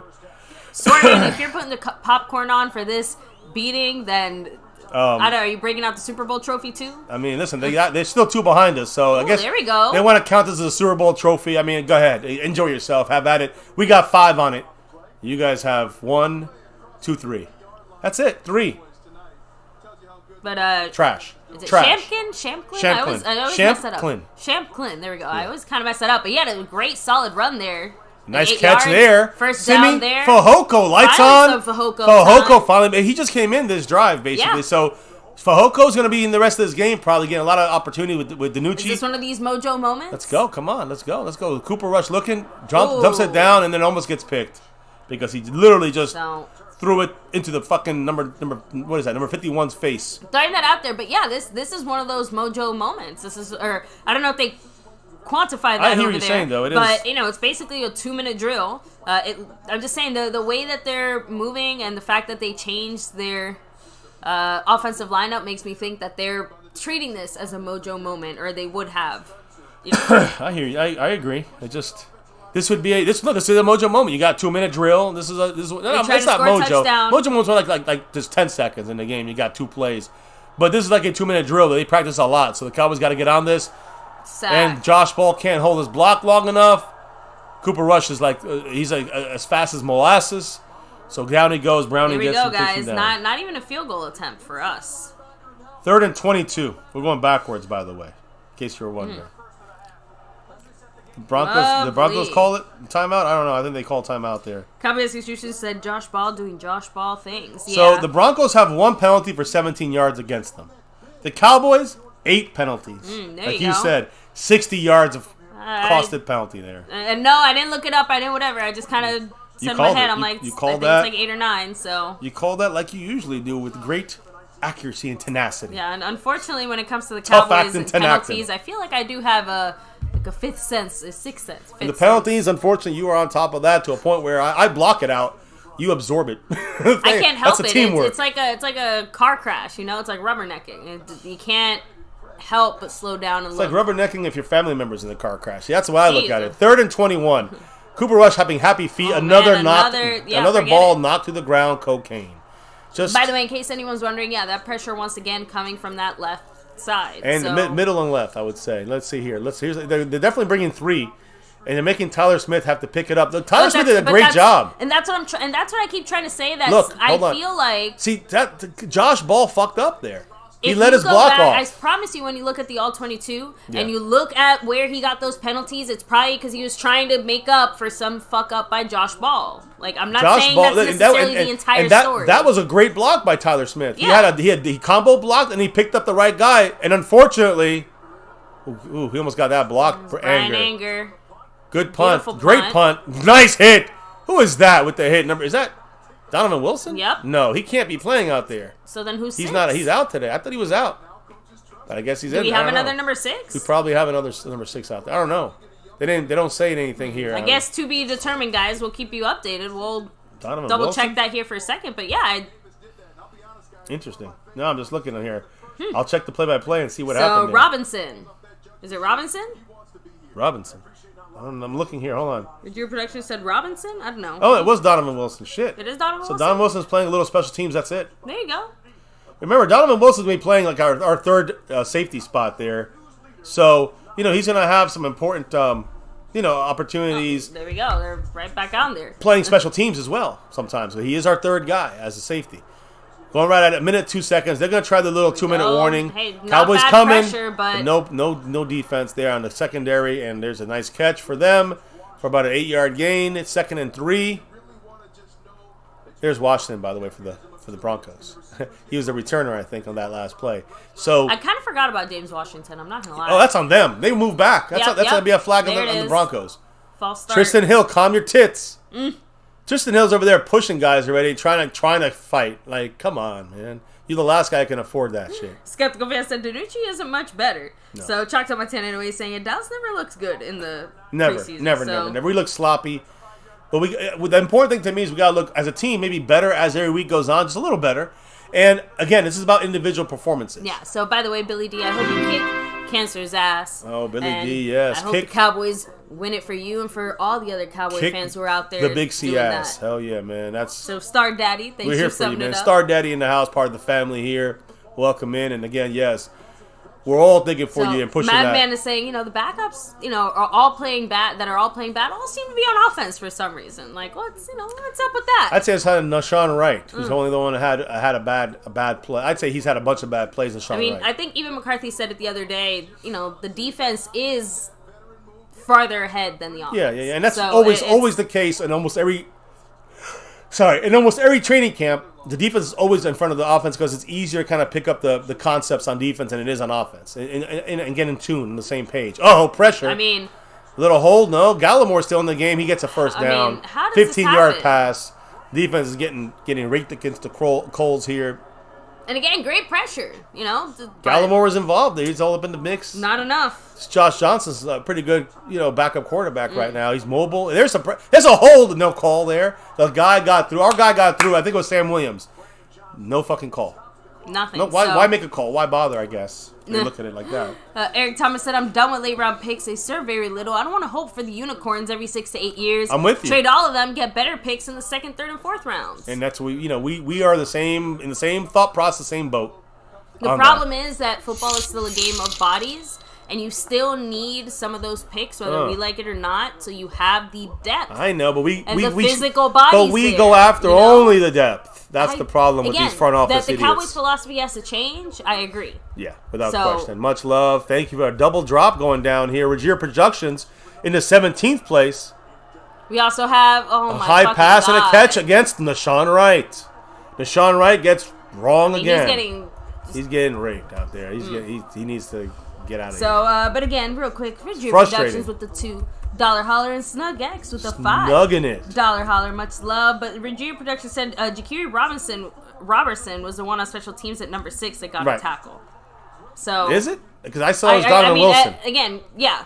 Donovan Wilson was listed in the play-by-play on the stats. Yeah, I think maybe Ja'Kiri Robinson's the Bronco that's number 6. The Bronco is number. But we were talking the Cowboys. Yeah, the returner. The returner was the guy who was Robinson. I know that for sure. I have to admit, I'm getting to the point in the season where, like, some of these names, I'm like, you could tell me they're on the team, and I'd probably believe you. No. Damn. Yeah, I know we don't have Robinson out there. That's why. Snug X, by the way. Go Cowboys. Thank you with that 5. Much love. Always appreciate you, Snug X. And by the way, with that on, Ja'Kiri Robinson's on the Cowboys. So I guess he is. Okay. It's not Wilson. Then it's funny that ESPN made the mistake. So you guys are there for us. Thank you for that. I missed on him. I missed on that one. That's one of my few misses. Thank you guys again. So he's a receiver. So thank you guys again. That's right. Like I said, I'm getting to the point where some of these names, undrafted receiver. Absolutely, you could tell me they're on the Cowboys, and I would believe you because I wouldn't remember 100%. So that's I will say that's my biggest struggle in preseason. One of my little mistakes there, I will say. That my biggest struggle in preseason is remembering all the players. Here it is. Get in there, Kelvin Joseph. He's in there, but he's not knocking the ball away yet, Kelvin Joseph. Honestly, I have to admit, Kelvin Joseph looks really small compared to the guys that he keeps getting matched up with. It's funny. Is it just me? He's very... he looks 5'10". Well, the thing is about him, he's very good. He's reading it very well. He's getting... Awareness is getting there. He's getting to the spot, but he's not knocking the ball out. He's not making the play. He reminds me of Jordan Lewis. A little bit. Yeah, like the year that he had, that one kind of better year. Well, it was last year had a really good year. Yeah. You know what I mean? I'm talking pre-Dan Quinn. Okay, you got to clarify that. I'm just saying. Like, I don't remember his... I mean, I know he's always seemed a little late, except against the specialty plays he had against Kamara when we set it up that way. Now, they're going to kick a field goal here. Everybody getting Cowboy, field goal attempts but us. 57-yard field goal, and there's a timeout for the... Pretty sure the Cowboys call timeout there to ice him. It's a preseason game. It's about to be there's 3 seconds left, guys. It's about to be 17-0 here at halftime. We'll see. We'll see what happens. They're making the plays. They're on the same page more than we are on both sides of the ball. Let's be real. Is that Little John over there? I'm just saying, like they're beating us, playing simple, but it's just preseason. Let them get their win. They'll probably win 4 games the whole year, even though they've improved. So has the whole division. But they get 4 or 5 wins. Okay, with Russell Wilson, okay, maybe 8 wins if they're lucky. We'll have more wins than them at the end of the year. That's what matters, I guess. Really, what matters is only who wins the Super Bowl. That's all that really matters. Look, no injuries is the only thing that really matters here. Big long field goal, the big long miss. There you so go. it's a miss there. No time left. We're in the halftime here. Let me fix the Are you kidding flag. Me? Of course, it's gonna be on us. And they're saying it's a hold, but they're not.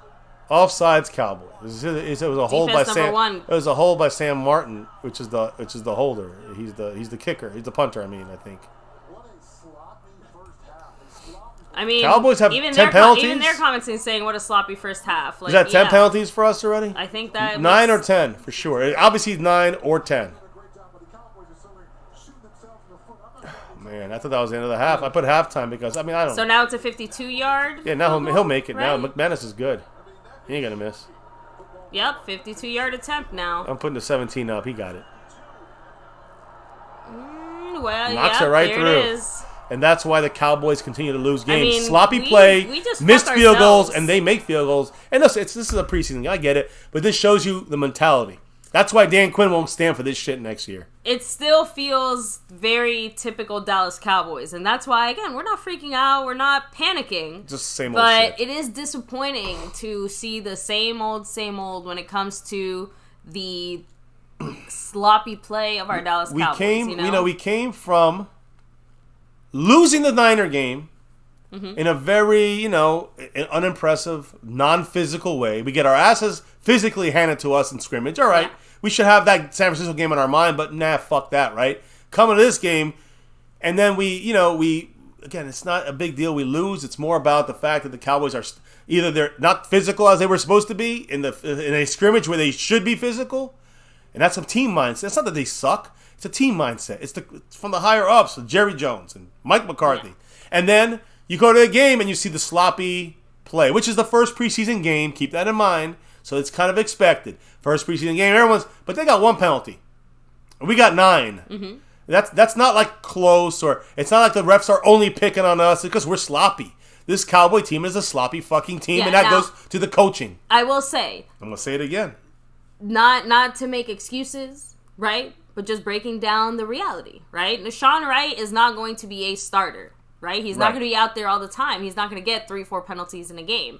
I agree that Basham penalty, absolute bullshit. I feel like maybe one of the holding penalties on Tyler Smith. I would rather he do that and take the chance every time. You know what I mean? Because they might call a penalty 1 out of 10 times, but the other 9 he's getting the fucking sack. Yeah, no, he's I'm down with it. That's what I'm trying to say. I can't argue against that. I don't know what we're supposed to do, but I'm not going to tell him to not do that in lieu of a possible penalty situation when it comes to that. So I hear you. Outside of that, like I said, the most concerning are the Tyler Smith penalties. But like I said, I still feel like when you look at them, you're going to see that, exactly. And, for Josh I think you're going to being see to his better left. Things than worse things when it comes My to question that. is, so when outside of that, all the rest of the penalties yourself. and the issues, they speak to bullshit, typical Dallas stuff, but it's also not guys that are going to see the field more than But you said this yourself, snaps. though, with Tyler Smith for 3 to 6 games. Is that how Tyler Smith's going to play? I'm asking. If Josh Bull's the guy out there? Josh Bull is the issue on that offensive line as we speak right now. So then what is it that has to happen for the Cowboys to do what they need to do when it comes to our backup left tackle. Or even our just backup swing tackle overall, right? We should have gotten a guy when we had a chance. That's what we should have done. We should have go out there and get a guy that's going to actually, help you. Who's that guy as that a we swing want? tackle? Daryl Williams. There we go. No. I always forget his last name. Not doing that. We're not doing that. So, again, by the way, shout out to everybody here, Swerton. Thanks for the love. Even if, hey, like I said, Bronco fans, exactly. Enjoy it. Enjoy what you I know got. what it's like to feel joy in a preseason just because your season's going to suck. So, just got to enjoy. You got to get it while the getting's good. So, it's all right. Get it while the getting's good. Get it when you can and should be. Get it. Jabba Reed said it's the fans' fault. We keep buying Jerry's bullshit and we deserve it. So, hey, that sounds like victim blaming to me, okay? And I'm sorry, but we're the ones in the abusive relationship. Yeah. We're the ones that are putting in the work on our side. Oh. So... Well, the work's being put in by I'm the still Bram. making excuses. The Bram man with that 25, and guess who that is? Nashawn Wright. The Nashawn Wright drop. Thank you, Jeremy Bram. What did the man say? The Bram man. He always speaks the truth. What did he say? This is a joke. I mean, it is preseason, so it is a joke in that side of things. But yes, I hear what you're saying. The way that this team is playing, how sloppy we're playing. Everyone's going to play sloppy, but how badly sloppily we're playing. That's the part that's annoying. That's the joke part, and I'm with you there, Bramlett. By the way, you look what he did. That's right. The takeover is real. There you go. The Bram man. Much love. The fam takes over the stream, boss. And, of course, moving on up the board. So, why you go ahead and do that? So, Cleveland Brown. Oh. Soul Panther said the Broncos are whooping our ass again. And they like doing that to us. Yeah, seriously, what is it? Like, every single team has... there's always that one team that every team has that, like, for some reason... 25 years, we haven't won. They've got your fucking number. And, yeah, I've never in my life seen... Like, I'll never forget that first game that we played Zeke and Dak. We had, 4 yards on offense? Or, 20 yards on offense or something. You remember? It was, way back 2016 or 17. The rookie year? Yeah. Against the Broncos, that's what I'm saying. Yeah, it was against the Broncos, yeah, when Jason Garrett got there on the day of, basically. And the reason I say that is because, again, never even in their shitty history back then did we ever have a game that bad. And for some reason, it was that Broncos game. Clark. That just sucked so bad. Kent. Superman flying on in here with that drop from above. What did he have to say, maybe with that 5 on it? He said, family... I see Deron Bland in that first half. Loving it. Let's talk about some good stuff. He's doing better than Boss Man Fat. Yep. He's doing better than Nashawn Wright. And he's always around the ball. So, family, what are your thoughts? I mean, like we said, Kelvin Joseph has done himself no favors with his off-the-field issues and his on-the-field play, right? Guys like Nashawn Wright, before this game, were beating him out. And, guys like Bland are out there doing the things that we were kind of hoping Kelvin Joseph was going to be giving us. So, like you said, maybe you could have made an argument. You could have drafted him possibly a little bit later. But who the fuck cares when he's out there doing what he's supposed to do? He's definitely doing... Again, Al Harris, cornerback coach, was raving about him the other day, saying this guy is the real deal, and he loved him.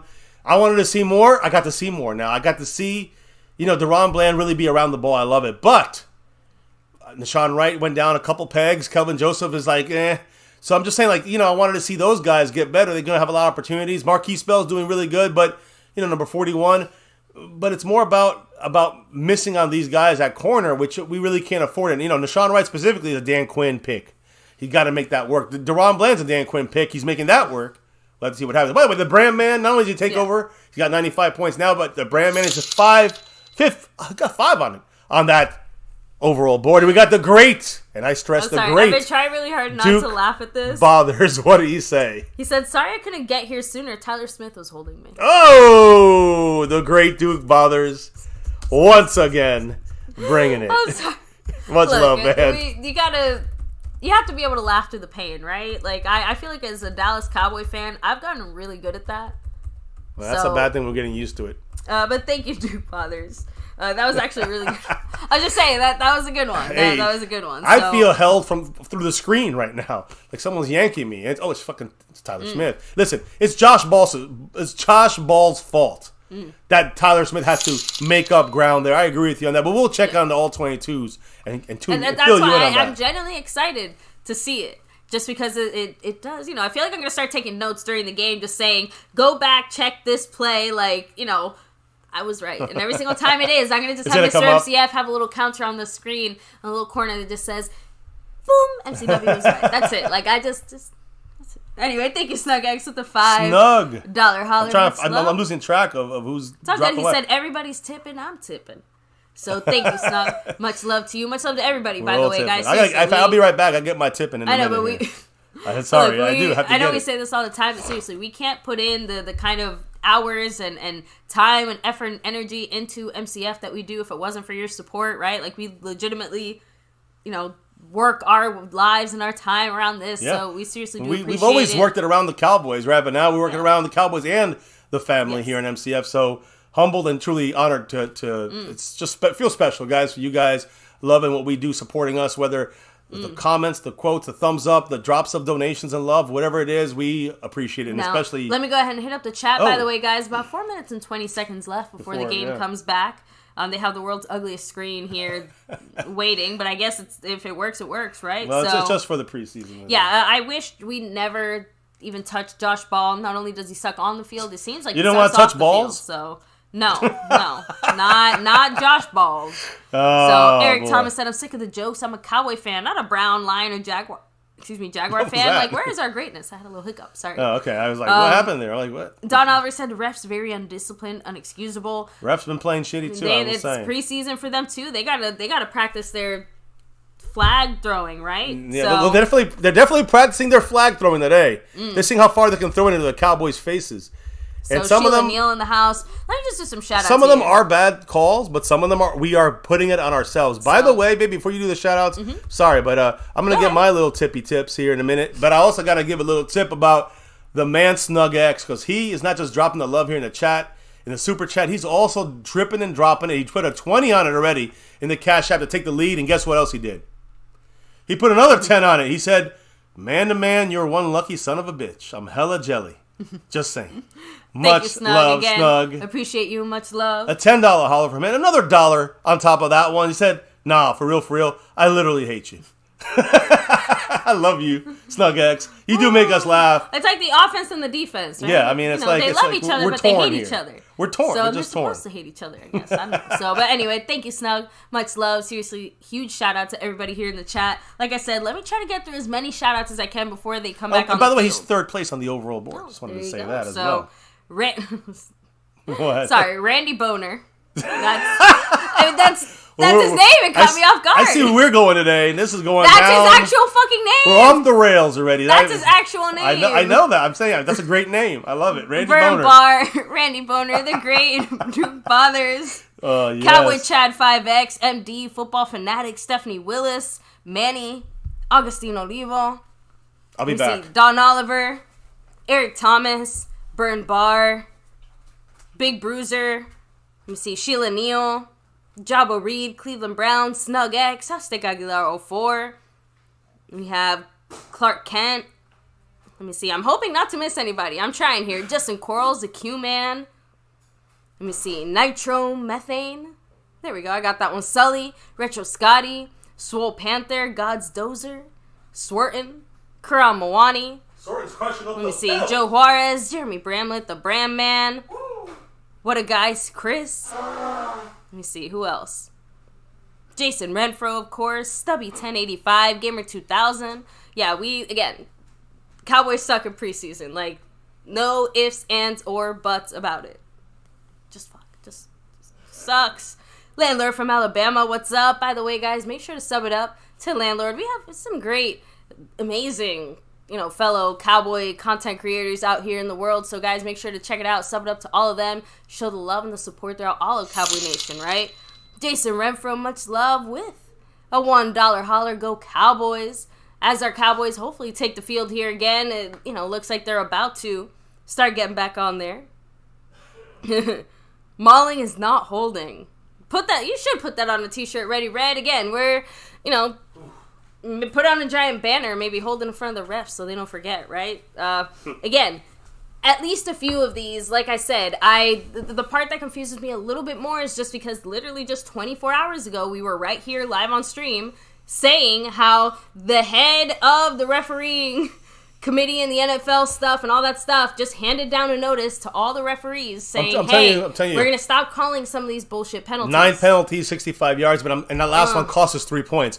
But you know what? You're right. The Terrell Basham, Look at the time of possession, too. Like, we should have at least a field goal, no offense. We have no yardage. Look at that. First quarter, 69 yards. They had 29. So we had more yardage. The second quarter, we had 60 yards. They had 151. They're averaging almost 6 yards. We're averaging under 4. That stuff's unforgivable. I'm just saying. I honestly, the only way I get through games like this, it's just preseason. It's just preseason. I just have to repeat that in my head. I have to hope the referees are going to get a little letter from the NFL privately. We're not going to know about it. About saying, don't call that Terrell Basham penalty. That was bullshit. And the refs better be taking heed because they do that to us. I'm going to get highly pissed off. Hiram, hey, look, baby, Liram Hairulahu, the first kicker we seen today. It's literally the first kick because we got the ball first. There you go. This is the first kick of the day as far as kickers are concerned. Anger hasn't had a great day punting. And Liram does not have a strong leg for kickoffs. Remember, that's why they kept Brett Maher. He got the ball out of the end zone there, so at least we go back to the 20. Okay. That's probably why they had him do it this time, too. They're like, we know the Maharati can do it. Yeah, no, that's true. That's a good point. By the way, Cooper Rush didn't look too great today. Horrible.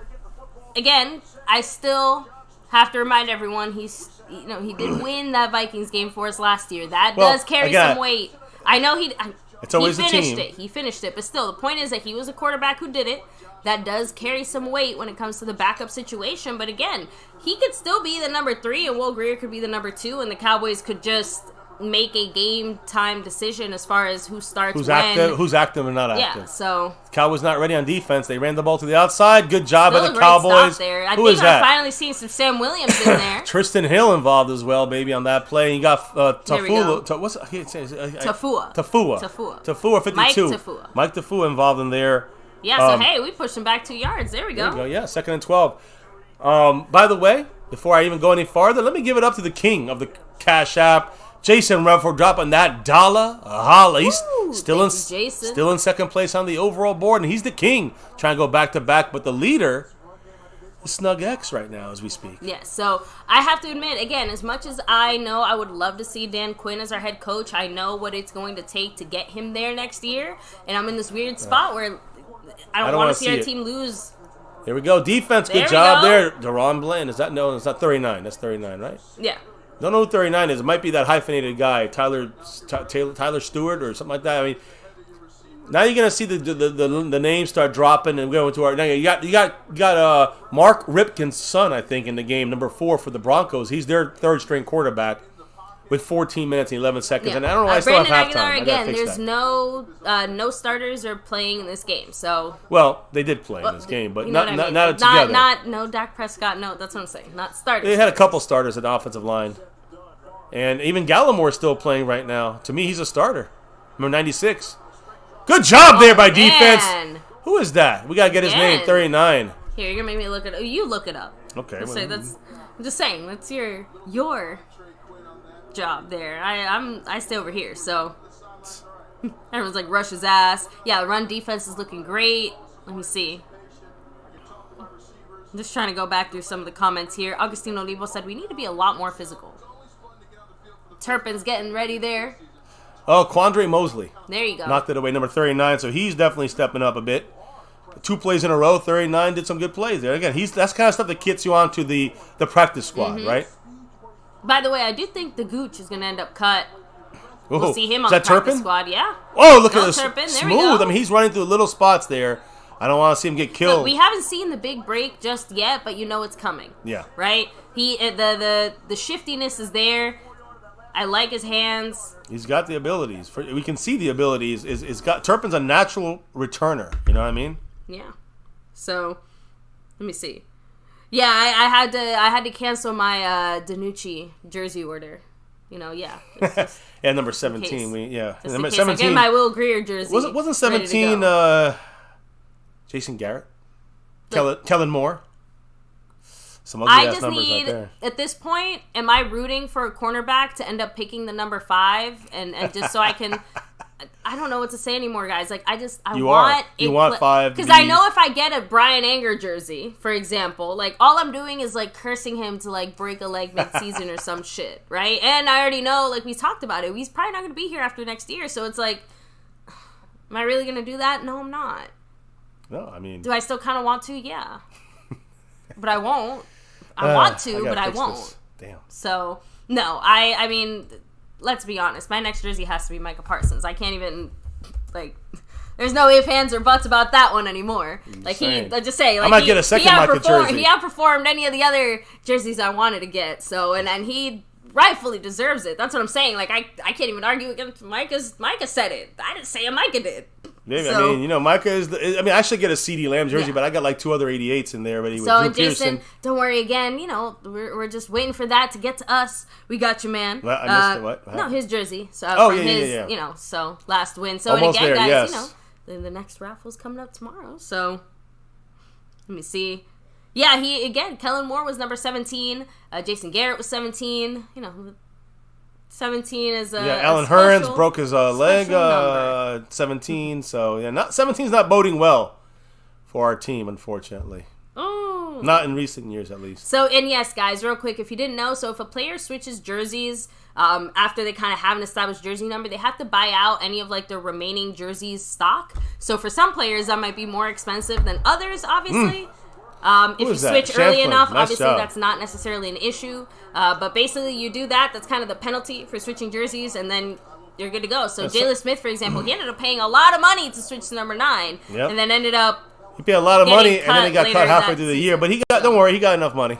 I know. I'm saying he got enough money to pay for that because he didn't play football the rest of the year. And I know there was another player that did it that only paid. He paid like $200,000. Like think about guys like Jordan Lewis and Anthony Brown. There's not many jerseys out there in the NFL, shop that are selling Jordan Lewis jerseys or Anthony Brown jerseys. So they probably had to buy out like $10,000 dollars worth of jerseys. That's not that much. Some of the guys are buying out $2 million of jerseys. Yeah, and remember, Jalen Smith for a First while down, sprinkle. was one of the guys that the Cowboys were definitely kind of pushing. So DiNucci's not in yet. They got Cooper Rush. Yeah, they want Cooper Rush to say, show us something more, you little punk-ass redhead. Yeah, I have to imagine part of the decision is the fact that he did not look so great so far. I agree. So, like you said, maybe they want to give some of their, like, number 3s as some far as receivers and stuff. They want to give him a few extra chances with Cooper Rush that they have more confidence in. I think Shampkin's in the backfield. He gets the run here to the outside, about the B gap, outside C gap, I guess, and gets about 4 yards there on that run. Shampkin's not doing bad, I will say. Shampkin's, for a little guy, he's doing all right. But I personally like 34 better, which is Malik Davis. I think he's a little bigger, a little more dynamic. And I think he'll be harder to tackle than Shampkin. But Shampkin's like shifty, right? So they both have their positives and negatives. I think they both can make the team, especially through their practice squad when it comes to these two guys, the 2 running backs that we're seeing for the rest of this game. Because Rico Dowdle, he's done for the day. He's not going to play, as our third string guy. Pretty much set. Now, Cooper Rush play action goes back to number 49, which a guy is under the radar, in my opinion, Peyton Hendershot. Undrafted. A guy that's going to be, was kind of undrafted. Why was he undrafted? He had some domestic issues going on, and that's why he fell through the draft. But he's a guy that, again, whispers in training camp by some people, some coaches, they really like number 49. So we got 48, Ferguson, number 49, Hendershot, both rookies, and both in the game right now. Oh, bad play action there, but a quick dump down to Shamklin. Get the first down. 3rd and 1. They're marking him short. Damn it! You forgot you forgot the bullshit that mark. Yard, yeah. We should go for this. We better go for it. I mean, I just don't understand how he couldn't get a goddamn yard. It's because he's 5'11". Yeah, even Sully's saying that should have been a first down, not tackled short. I don't understand not really that. Sure what's going on. Who said that, Sully? Yeah, it's other people in the chat too. I mean, let me see. Sheila Neal. Well, Sully's a referee, so that's why. Yeah, MD is saying ball was clearly beyond the first down marker. His knee hit, but the ball was close to that line. We're going for it. We got 11. Did we move? Of course. Oh, delay game. Sorry. No, false start. False start. Okay. And first they said delay a game. No, that's what the referee, the announcer spoke. Okay. Sorry, take a second. You're fine. So it was Hendershot. Yeah, Hendershot. So yeah, he shot us in the foot. Now, yeah, exactly. So. Damn. Stop. Ooh. So no, just kind of going back real quick, guys. Again, 10 minutes and 35 seconds here in the third. We're just a little past half field, by the way. Midfield. Cooper. Oh, you got him. There we go. 48. No, Hendershot. I can't talk. It's all right, baby. You gotta talk. I'm trying to, but you're kind of talking over. You know, caught that? Yeah, Hendershot. Everyone's saying it. He's like, first he fucks us. Now he gets it for us. So yeah, go ahead and clear your throat, baby. I'll be right back. There's a Don flag. Oliver. There's a flag. Oh, great, another flag. Is it on us again? Big Bruiser, we're not just the most penalized team in preseason. We're already the most penalized team in the NFL, and the season hasn't even fucking technically started. So at this point, I don't mind it. This is preseason, but you know it's going to keep going. 76. Who's 76 again? That's Avante Collins. He held him? Motherfucker. He did hold him. Yeah. We can't catch a break, guys, and that's not a bad call. That's a bad play by the Cowboys. Avante Collins. Don Oliver said 3 plays in a row. So why are we punting? Oh, that's right. It's 4th down. Now it's 4th down and 10. Fucking piece of shit. I mean, the drive definitely sizzled out again. We can't even get in field goal range. We can't even get past the 50. It's pretty bad. Cowboys pretty bad right now. It's just not looking good. Kellen Moore, I mean, he's still calling the plays, right? I'm just making sure. Yeah, but this is not a disciplined team. Good punt. There you go. I mean, you're right. There's Richardson, right? Robinson. There we go. Jaquil, I should look. Jaquil, watch. I gotta fix myself for a second. Let's watch this. I'll give you the guys. Look, defensive side again. Tafua is another guy that so far has love him. Number 52. Had some good moments. I love there. Tafua. Tafua's doing some good. William Birdie says, "I hate to overreact to a preseason game, but penalties are a sign of an undisciplined team. That's poor coaching. McCarthy's got to go. McCarthy's has been a problem. This is his 3rd year with penalty shit going left and right. Like the penalty thing goes back further than McCarthy. So realistically speaking, we're just an undisciplined organization. Well, that's the clown show. Yeah. Obviously, McCarthy's the head coach. He's the guy who gets the blame because he's the head coach. But overall, as an organization, discipline does not seem to be something that we value when it comes to on the field. And again, yes, most of the guys making penalties are guys that we're probably never, ever going to see on the field. Ever. Still. At least not like this. Still, though, you got to, what's the fall through here? Because the starters had penalties last year. Forget about this game. Last year, we were penalized like crazy, the most penalized team. So, yeah, the referees, they shouldn't us. Are we going to bitch about that again this year, guys? I just saw Avante Collins grab a guy and throw him to the ground. Is that a bad call? By the way, with a $5 holler, he said, the stream's fire. Thank you, bro. Appreciate you. And he's on fire right now because he is That's right. in 3rd place. And right now, I'm gonna be real here. He just, he already bypassed Jason Renfro on the Cash App. Much love to Jason Renfro. He's about, what, 10 away? No, he's about 10 away or so. Yeah. From passing up Jason Renfro. Justin Crow's is saying Denver's young guys aren't committing these types of penalties, right? Why is there discipline on their side but not on our side? So they're kicking our ass in the field in scrimmage and penalizing left and right, but there's no penalties. Yeah, so and now we're sitting here. Yeah, so Stephanie Willis, the Denver guy went to go catch it, but when he saw what was happening, he thought it was going to hit the ground and bounce into the end zone. Remember, when a punt bounces into the end zone, it's automatically on the 25-yard line. 20. But the 20, that's right. Sorry, they changed that. So the thing is... No, they changed it the other way. It was 25 and a kickoff. It was just... Okay, go ahead. I just look, you know what I meant to say. So the point is, on the 20. So, but when it bounces like that and it gets stopped before it goes into the end zone, then, now it's stopped where the ball gets stopped. So that's why special teams matters. Our Cowboy player, really smartly saw it bounce and caught it before it went into the end zone. Maybe we get a safety here. Now, 1st and 10 on the 1-yard line. Exactly. Big deep pass, wide open. I guess it didn't really matter, though. Now they're on the 50-yard line. Something. On the 45-yard line, the first play from their own one. So great special teams, but shitty defense right there. It's not good. So, not a good showing today. Jeremy Bramlett, the Bram Man, with a $5 holler. 5 on it. He said, or maybe people should just wake up and see the refs are against us. I've seen a lot of no calls for Denver. I know, but if we do that, we're gonna lose this year. If we look at all the non-missed, all the non-calls and all this stuff, does that win a game? We've said it before, Jeremy. Part of the problem is that we know as Dallas Cowboys that we have to go out there and be better than those types of plays. That's another flag. Sam Williams. Whoa! What a hit! I like it, and fuck if they call a flag on that. No, they can't. Yeah, I saw a flag. That's another flag. Did that come out late? That came out at the beginning. No, it came out after. Come on. This is football. I think he just got sent to another dimension. Come on, Ripken was now he's a baby again with his daddy throwing the football for Washington. We're gonna hear it now. Let's see. Illegal formation on offense. Declined that.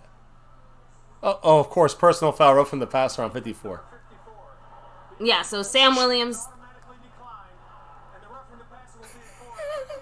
Because the roughing the passer is a personal foul. The other one's declined, and we take the 15 yards against us. I need them to show that play again because I'm sorry, Sam Williams.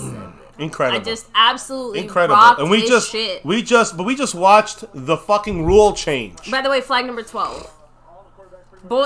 So question, was that a bullshit call? We didn't even get to see the whole I think so. play. We only got to see the football. beginning part of it, but I'm this sorry. Is fucking was football. that not just a tackle? They got a touchdown. They're going for the end zone. No flag. I'm surprised they didn't call it. But DaRon Bland, right now, the only consistently very good defensive player is DaRon Bland as far as our backups. I'm not talking about the starters. Yeah, so again, everyone's pretty much just saying Sam Williams just smashed the ever-living shit out of him.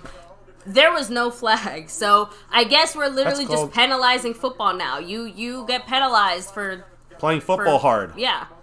And we specifically saw this released by the NFL literally yesterday. We talked about it here if you caught our live show, that the NFL does not want to get called the bullshit kind of roughing the passer plays. Well, they called 2 of them already bad today. They're not fixing their shit. They're in preseason mode, though. I'm going to look at it like that. I like Sam Williams doing that. I agree. Keep doing that, Sam Williams. Keep doing that I'd rather Basham and Williams go out there and get penalized for doing exactly what the fuck they did. Agreed. Because what they did is play football. Until you show me otherwise, I don't know what to say. I agree. I'm with you. I hope that the refs put in their preseason work and look at this footage or look at the film or do whatever it is that the refs do. The fear to every Cowboy fan is the same thing. Every year it's like, here we go again. Not just our team and the hype and all that bullshit, but also the refs. Why are the refs always fucking us? Well, 3rd and 7. Yeah. We're playing 8 guys on the line. We're coming hard here with the pressure. Ripken throws it for an easy first down. Number 36 gets it almost looked like he was limping for a second there, but oh man. Don't like that. MD said this is the Broncos Super Bowl. Ours will be one and done against a wild card. Exactly. That's an unfortunate part, right? They don't make the playoffs. We get knocked out in the first round. We're still better than them, but unfortunately, I know Jeremy Bramlett said, "See, yeah, to see, yeah." Oh man. I mean, was there a hold there? No, just in general, that the fact that the refs are only too happy to penalize us for literally farting in the wind.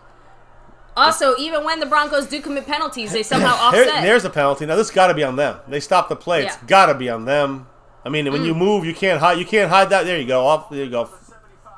Oh, you're going to have to give me a second. I got the hiccups now all of a sudden again. I don't want to start. The brand man got Sean McEwen points on that board right above us there, 84. Much love to the brand man, and he just dropped the last 5 on it. I think he's pretty much up to 84. So yeah, that's right. He pushed it up to 84. I'm sorry, he dropped down. He pushed himself about 79 to 84. I'm checking the board here just to make sure. Snug X creeping up on Jason Renfro. Yep. Dwayne Broussard still in first place, rocking the top spot. Jason Renfro in second, Snug X in third. And now... So now it's a 1st and 15. They run the ball. Grant G in 4th, and the Brand Man currently in 5th place on the overall board. We got a little battle ensuing here with 1 night to go. Tomorrow night to crown some champions. We'll see what happens. Right now, the Broncos are the champions of the preseason. According to them, they won 8 Super Bowls just in this one game. But let them enjoy it. Oh, NFC cracks me up. He's like, it's raining. You got to stop the game immediately. I know, it is raining. You saw them interviewing earlier, and the guy's jacket was all fucking wet. It's mile high over there. Someone's Randy Gregory's off in this game, by the way. Here we go. 6:33 in the third. Ripken is ripping us a new hole, and they got another first down. DaRon Bland and I bet they won't say his knee hit, right? Yeah, no, he's a first down. If we had that first down, we don't have to worry about that penalty, and it would have kept the drive alive. Yeah. It's just incredible. Scorpio again. Game isn't blacked out on our side. Not sure what's going on. Is there like another? I don't think another game started or anything. So Tyron Brown was the other guy there playing corner. It was his fault bigger than because DaRon Bland had his bracket right, but Kawan Brown, number 26. No, everyone's saying their game just went out. Really, we still got it for now. 6 minutes, they'll get fresh on in the third quarter. We got you guys though. You know it. They're on the inside of the red zone. Great defensive stop there. No gain. And I saw Mukuamu, Marquise Bell, Ridgeway's in the game, number 95. That's a good sign there. I like to see him back on that field. again, expect him to not get too much play time, but the fact that he's active and out there and even getting one snap is great news as far as this injury, which is the main thing we wanted to see. So I'm hoping... One snap means he's going to be in practice next week. I know, but that's what I'm saying. I'm hoping next week we get to see him play a little more with the twos. You know what I mean? Mm-hmm. Like, obviously here it was more of a conditioning thing, is my point. Well, Bohanna got the start, and he deserved it. He played well. Bohanna played well. No, Bohanna played great. Yeah, and I think Golston, there's a screen. Look at that. Break up Devin Harper cannot break the screen. He makes a tackle. Man. Deron Bland missed the tackle. But now they're on the 5. First down and goal on the 5. It's a matter of time before this is 24-0. But again, saying 1st and 4. Okay, like, 1st and 4, 5. Again, I'm not irrelevant. Yeah, it's more about the fact that they're going to score. Yeah. I mean, we're not stopping anyone here, guys. It's the way it is. And yeah, I mean, listen, he went out in the 4.5. I don't care what they call it. It's 1st and goal. That's what I'm calling it, and I'm calling this 24-0. Yeah, so, and hey, guys, trust me, no one knows about the clown show more than us. We've been saying it for a while. We understand the clown curse show of the Joneses. The clown show, you say? Oh, yeah, there they are. There's the two fuckers. We understand the curse of the Joneses. We know we know their responsibility. We have to overcome all that. There's some defense there. Good job. Who was that, Bland? No, it's Kyron Brown there, I think. Yeah. Who played very well there on that play. He didn't do well in the coverage, but he did well in that one there. I was waiting for the flag for helmet to helmet or something. Like, I don't know. I'm telling maybe you're right. You think I'm joking? We are become 4:20 left, by the way, in the third. But yeah, I mean, you're right. We are expecting a flag on every play on our team. That's the way. Guys, looks like Fox is down. Not sure what's going on with them. But if you're watching it through NFL Network Fox or the NFL Sports? Plus, you should still be able to get it. Although I think someone said CBS local channel. If you're local to the Dallas area, CBS. Quick snap. Here they go. They're running to the wide open to the tight end. Oh, that should have been a pick. Deron Bland, if he had his eyes open, it's a pick 6 from the own 1 yard line there. So that one hurt. Third and goal though. It's raining. 3rd and goal. Yeah, the rain's coming down a little harder. I'm hoping that look at Deron Bland. If he kept his eyes up, I mean, he's in every play. I gotta get Deron Bland's having the best. I'd say he's the best player. Overall, he's shown the best package of plays on this team. I might do an all 22 on him just to show you how involved he was in every play, and he was a difference maker in almost every play. So number 30, way up on the board in my mind as cornerback, as a rookie from Fresno State, drafted in the 5th round. I love it. I love the pickup. This is a big 3rd and goal here. It's a big, like I want it for, inspiring this team a little bit. A little proudness. But let's see. I don't want to jump the gun. There's Marquise Bell blitzing. And there's the hit. And there's the pick. Oh, on the goal. Did he drop it? He dropped Devin it. Harper, you dropped the interception on the 1 yard line. But who made that play? Number 41. I mean, I'm expecting a flag. But watch Marquise Bell just rip Ripken in half from his right side. Yeah, I'm coming, bitch. There it is. Woo! Marquise Bell laying the wood. And that should have been a pick. Would have saved us 4 points, Harper. He's a rookie. It's raining. They're going for it. Fuck it. We got to get a stop here. Why not? You might as well. Too. If you're us, I'd kick it because I want to see Maher make a 10-yard field goal. Because I don't think he can make it. But the only time we'd ever say we'd rather see the Cowboys kick a field goal. 4th and goal. We're coming hard here. Coming through. Please. Pick! Oh my God. Another almost pick. God damn it. Is that Brown? Brown had a pick in his hands, went through his hands, and they almost caught it. And number 38 literally almost caught it from Shepard. He almost caught it in the end zone.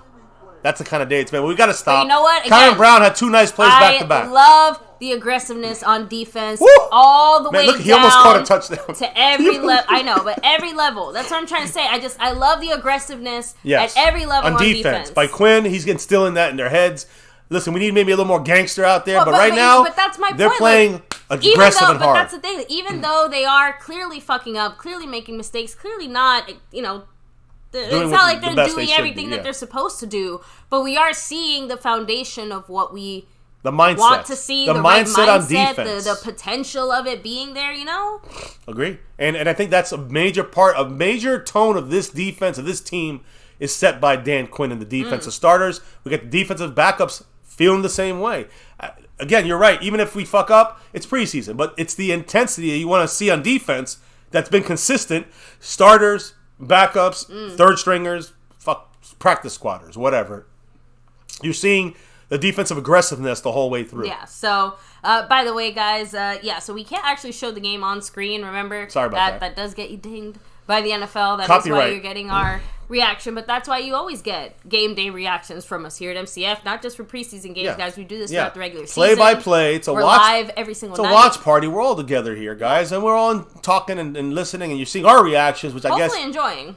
Yeah, I mean, not this one too much, but I'm enjoying some things about this game. I don't care about the score as much. I care about Marquise Bell playing out of his world. I care about, guys like DeRon Bland showing up and really doing great. You, who is your standout guy so far from the 3-ish quarters you've seen? To me, DeRon Bland's in every play. Marquise Bell's been so solid to me. I can't really talk about Gallimore because I think he's already solid. He's a starter. Basham's doing really good, but to me, Bohanna played a couple good snaps in there.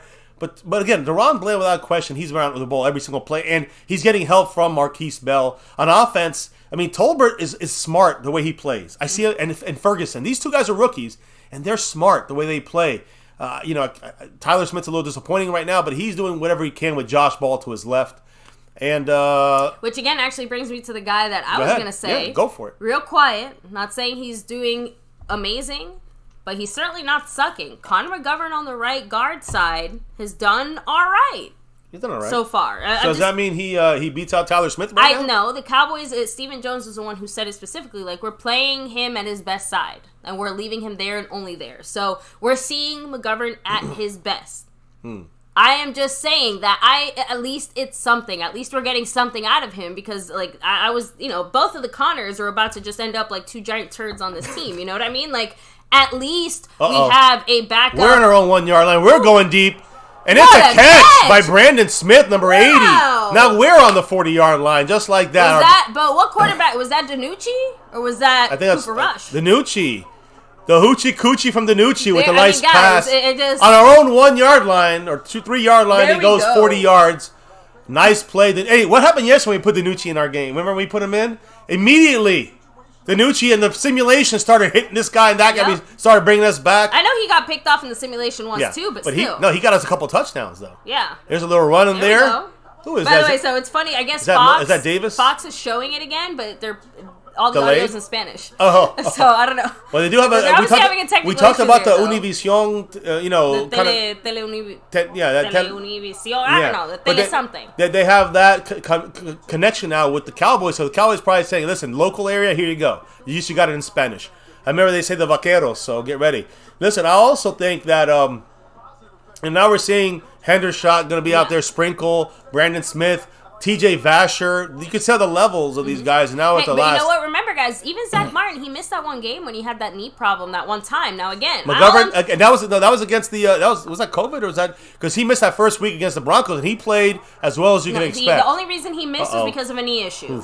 Only reason he missed was Vasher a knee issue. Okay, all right. Vasher, by the way, it went through Vasher's hands. He dove up for that. You see the Texas Tech tape, and he's diving up. There's a flag. There's a flag. He's diving up and making these catches. It went right through his hands. And that's what I'm trying to say. Vasher is leaving some stuff on the field. He's done it for the last year. He did it, and that's why he didn't make the team even though he was injured. Good. Illegal contact on defense. Finally, a thing that goes our way. It's 5 yards and a first down. But, it does kind of suck. Again, Vasher needs to make that play, though, in his hands. We have McGovern as the backup guard, so to speak, right? It's like, okay, great job, Cowboys. He's our backup swing guard. But guard, that's not where we need the back. That's not the problem. But we need it. Malik Davis looking so good out there. I'm telling you, this guy number 30. I'm not saying we don't need a backup there. I'm just saying, like, that's not where we needed a backup. You know what I mean? But we needed him because in case of Tyler Smith.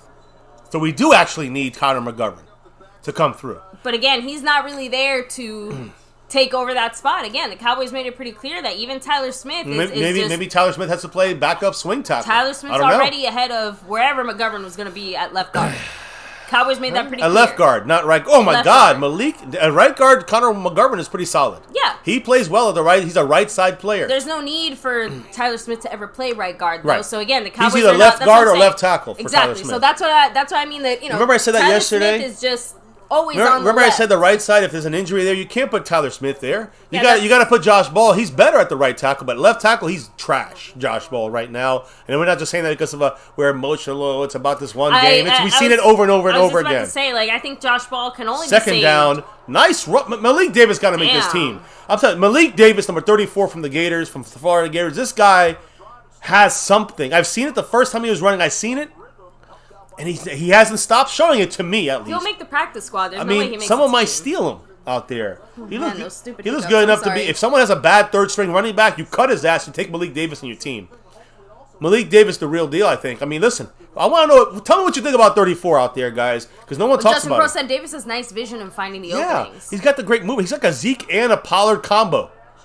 A sidearm throw by DiNucci. Again, I can sprinkle with the catch. And that's what he did all that. That's what he's been doing. DiNucci always throws sidearm. I can see why the Cowboys or McCarthy Like likes his DiNucci. style. And not just that, but like he plays very confident. Like that's the thing about Cooper Rush. Like he looks and reminds me of Carson Wentz and for a lot of reasons. Looks and but part of it play. is just like it's not even that he kind of looks a little gangly and awkward and stuff. It's that he plays like he's scared.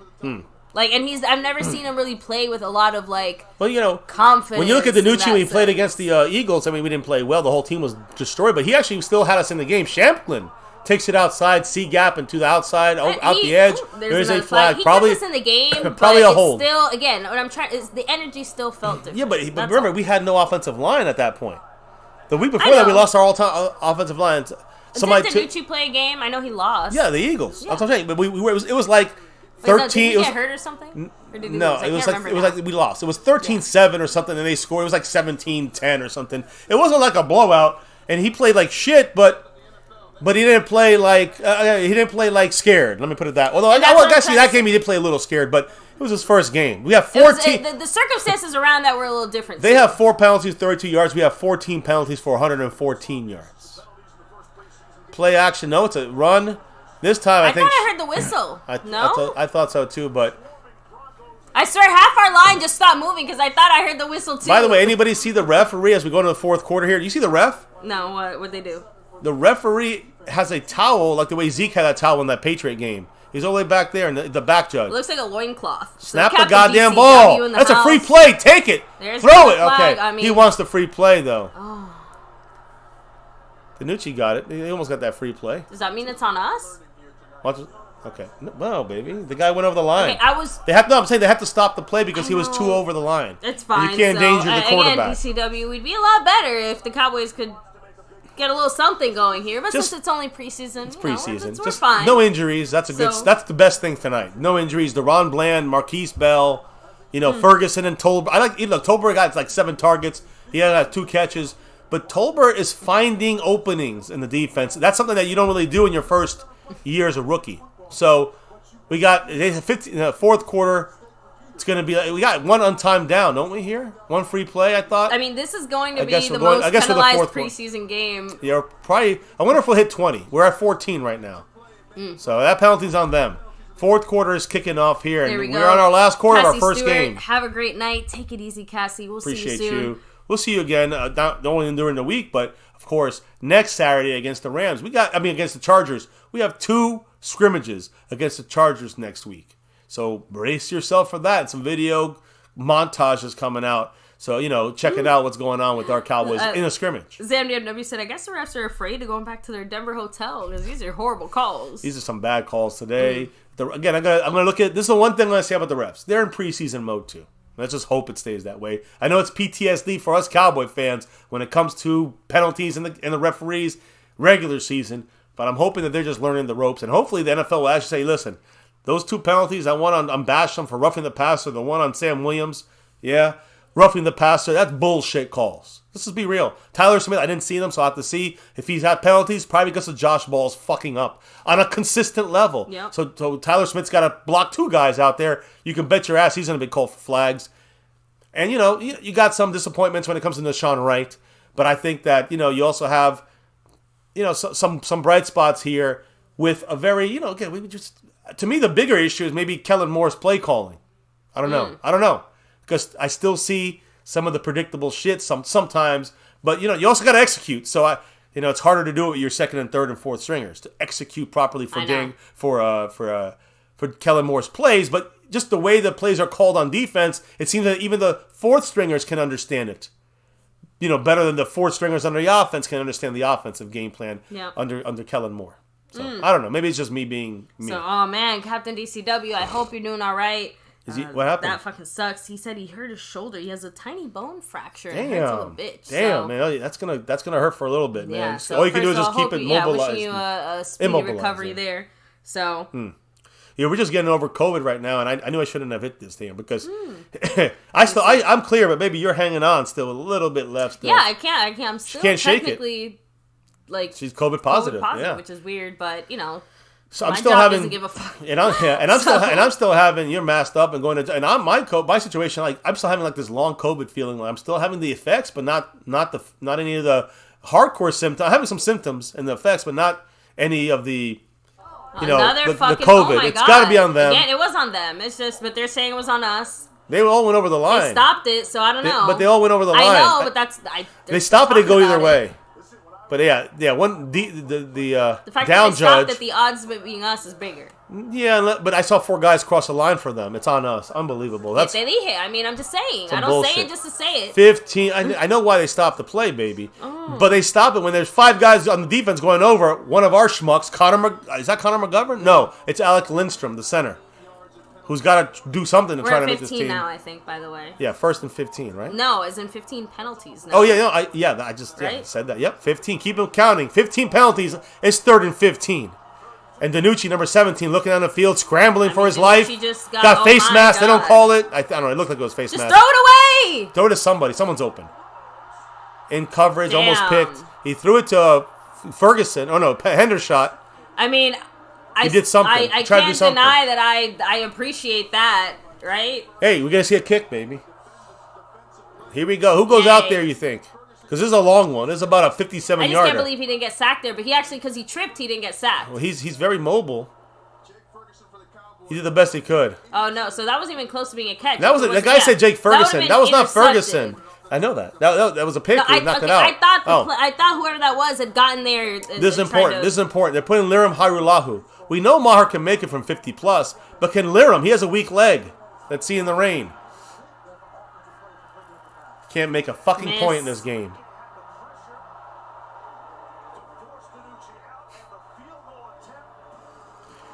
Goose egg, baby. Goose egg. I think this is a great time for me to hit the bathroom real quick because the kickers are shit in the bed once again. And you know what? I'm not even blaming the kickers. It's the fault of the front office for not preparing properly. And they did this with the offensive line. You can say they did this to some extent to the receiver. They did this, the bad management of Dalton Schultz's contract, the way they handled that, just horrible. Hairulahu needs to go to church as Cowboys fan 1112. Yep, Jeremy Bramlett, another fucking miss. And it just... Wait, in case you were wondering. So, we have the most penalties by any NFL team so far in the preseason. 4th quarter only just started. Same number of penalties as we had in January 16, although now we have more since we have 15. Alex Kemp was a referee for that 49ers game. He's a ref right now. You guys all heard that, right? The ref for the Niner game got a lot of penalties. There you go. He's the ref for this game. We got 15 penalties. It's the most out of any preseason game so far. And we're only 3 quarters in. We have 1 quarter to go. So some of it's the bullshit from the refs. I agree. Some of it's our sloppy play. I cannot. I'll overlook that. Jason Renfro wanted the offsides on them. I think it was an offsides on the penalty they called on us on false start. But if the ball moved, they're going to call it on old Lindstrom there. Yeah, Stubby, no good. Sully said Dallas will be the only team not to score. It looks like that. Not good. Swarton celebrating like he crushed pills and won a Super Bowl. Much love, Swarton. Yes, a real kicker. Well, Maher probably would have made that at the distance. They're trying to see, I think, if Hairulahu can hang as a all-around kicker. And I'm telling you, this team is ready to get Brett Maher back in here. I'm telling you, they can't wait to get Brett Maher back. I agree with you, Bram, man. Mike McCarthy needs to do something. Chew someone out or stop chewing food. Maybe that's what he needs to do. Cowboys Chad said, Roger Goodell, make sure we don't score. What a guy. Loving this. He's laughing. Ready Red said his preseason. Go for that shit. Now, usually I agree, Ready Red. But no, it's preseason. We don't have to score points. I want to test our kickers. And here we go. We know how Hairulahu can't make them from 50+. And that's the thing. It's not like it's 4th and 2. It was like 4th and 17 or 4th and 15. You don't go for that, Ready Red. I disagree. Bad coaches said Donald Sabo. What a guy says. Some questionable calls. But I agree. You know, I know this guy's a Denver fan, but I agree. The Cowboys, for the most part, are doing it to themselves. But there are some definitely questionable calls by these shitty refs right now that I obviously don't like as you go back to that Niner game. Clark Kent says, we don't need a kicker. Let's outscore every team. We got 4 plays then, not 3. Blame it all on the Joneses, says Kuram Morani. Well, a lot of it's on them for not preparing properly. Great job there by the Cowboy defense. Again, I will say one thing that we have not talked about. It's more of a team thing, which I don't like to really talk about too much. But we've slowed down the run game. I mean, there's really not been a big run game by the Broncos. We've run for more yards than they have. I'm pretty sure about that. So the running game is the concepts that Quinn is using in the run game seem to be at least positive. And that's hopefully the starters can do just as well. Now, when it comes to we know when our starters come in, the pass rush gets a lot better and the whole defense gets better. We have our coverage guys. We didn't have any of our starters out there. So, think about that now. As I say, the run play, there's 53 Christian Sam from the USFL. I think he was the defensive player of the year. He made the nice play there. And really, honestly, he should have got a first down, but because of the hit by Christian Sam, he didn't wrap his arms very well, but the hit was hard enough. Took him down. It's forcing a 3rd and 2. Moped accident said, oh, shit, that's how you got hurt. Damn, brother. Karamorani, I hope you get better, brother. Make sure you feel better out there. This should make you feel better. Karamorani said that the Cowboys have a ton of problems. That's true. 15 penalties for 119 yards, said Augustine Olivo. I'm with you. I'm cursing, too, because this is sloppy Mark McCarthy bullshit. Here's a little pressure. Christian Sam, one of the guys. But the pass by Ripken is on target. Even though there was decent coverage there by Quandre Mosley, number 39, they got it. They still got it. They got the first down. And they keep moving down on our ass. Clark Kent said, Clark Kent, I'm gonna do it. I gotta, they gotta make a couple appearances. They gotta make a couple appearances here and there once in a while, right? I mean, it is. Did you see the kick? It was not the kicker's fault. Actually, I agree with that on Bramlett because the hold by Anger, you could see it slipped. I agree with. I saw that. The fact that it came off the foot very well. I figured, well, maybe the holder, got it down. Bad. Well, he got it down in time, but definitely it slipped out of his hand. He had to reposition it, and Liram just kicked it as best he could. I'm just saying, like, whatever the situation, whatever the fault, somehow it's going to look bad on the kicker. They're going to probably say, no, we meant to call the penalty on the Cowboys. So no penalty on the Broncos. Damn. I know. I think this was the second play here. There was already a penalty, and they were going to call another penalty on somebody. We don't know who. Again, never on the Broncos, though, was the point. Doesn't feel like it. Outside play. Cowboy defense is there. Good job there by number 30. Now there's another penalty. Deron Bland with a great play. He might have been held because his jersey was like pulled over his head. But he made the play. Number 30, Deron Bland, the player of the game. There you go. I told you. Decline that shit. I know you. No, they took it. So instead of 1st and 15, now it's 1st and 5. It's time for Sam Williams and an INT for somebody. Get the pressure and get the pick. 6. Stick the dicks in them. Let's go. And honestly, I don't even care that Denver's winning. Like, I really don't. That's exactly what happened there. They were blocking too early before the pass was caught. They already were down the field blocking the receivers. And still Deron Bland made the fucking play. You got to give it up to number 30. You got to get some positives out of this, guys. You know what I said was a positive, and you're showing it here again? The run, again, I don't like to say that as a team, I don't like to do the team thing, but a run defense at every level has been stopping them every play. Yeah, like with whatever combination of guys that you've put out there, for the most part, we've been able to just say, like, I think there was like one good run. I'm going to look now, but I'm pretty sure, I'm going to guess, I'm going to bet we probably have double the rushing yards they do. How's that for something, huh? That's on that, I agree. Let's see. Total play. Let me see. Rushing. Go ahead, look it up. They have 27 yards rushing. I was wrong. We have 4 times more. Now 106 yards rushing for us. There you go. Come on. Oh, my God. You ain't going nowhere, bitch ass. Down to the ground. Again, cocaine. The depth on defense absolutely works. The depth with the play calling by Dan Quinn is what's the combination here. Dan Quinn elevates everyone. It's not just Micah Parsons or this guy or that guy. It is Dan fucking Quinn. So, DFQ. So again, what can we do so that we can see even a slightly similar level of performance from some of the backups on offense, right? I don't know. Get another offensive coordinator. Also, and a couple extra players. Throwing it out there. What does Dan Quinn have to do to improve? Yes, the discipline on defense too. I mean, they're out there committing penalties. Yeah, no, listen, that's the aggressive play that comes from that. At least we have a reason for it. Uh-oh. Uh-oh. There's Tafua. Get on him.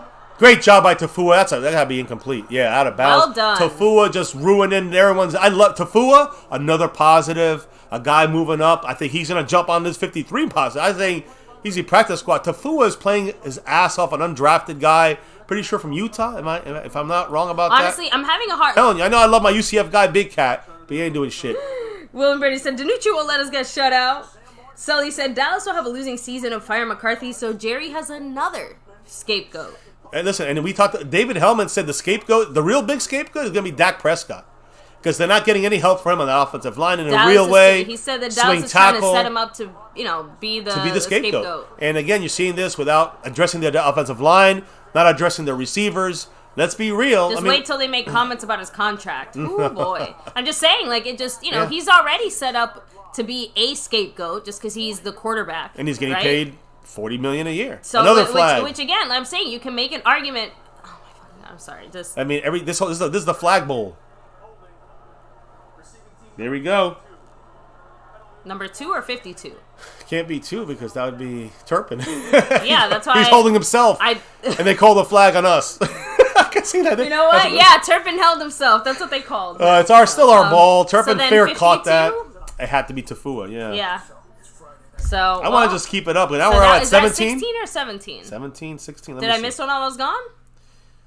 I'm looking. So penalties, 16 for 124. Wow. So there you go. And we already broke the record at 15. Just keep that in mind. Now we're at 16. And we're going to get that over under on 20, guys. Right now, over or under? Write it in the chat. Over or under 20 penalties this game. How much time is left? I'm going 10 minutes. over. 10 minutes. I'm going over. Over. Gotta go over. Over. I'm going over fucking board here. Thank you, Captain DCW. Woo. Much love, he said, with the $5 holler. I have to go and rest my shoulder. Love y'all. Yeah, brother. At least you can go rest easy knowing your Broncos don't look like this feel right better. now. Feel better, man. Truly appreciate you. I know that he's also a Navy Blue crew. He's part of the membership here, and he's a Bronco fan. So we appreciate you in every way. And of course, yeah, he's repping his team, but it's the star over everything. Fuck Denver. In the end, truly, I know he likes the Cowboys too. In the end, feel better, brother.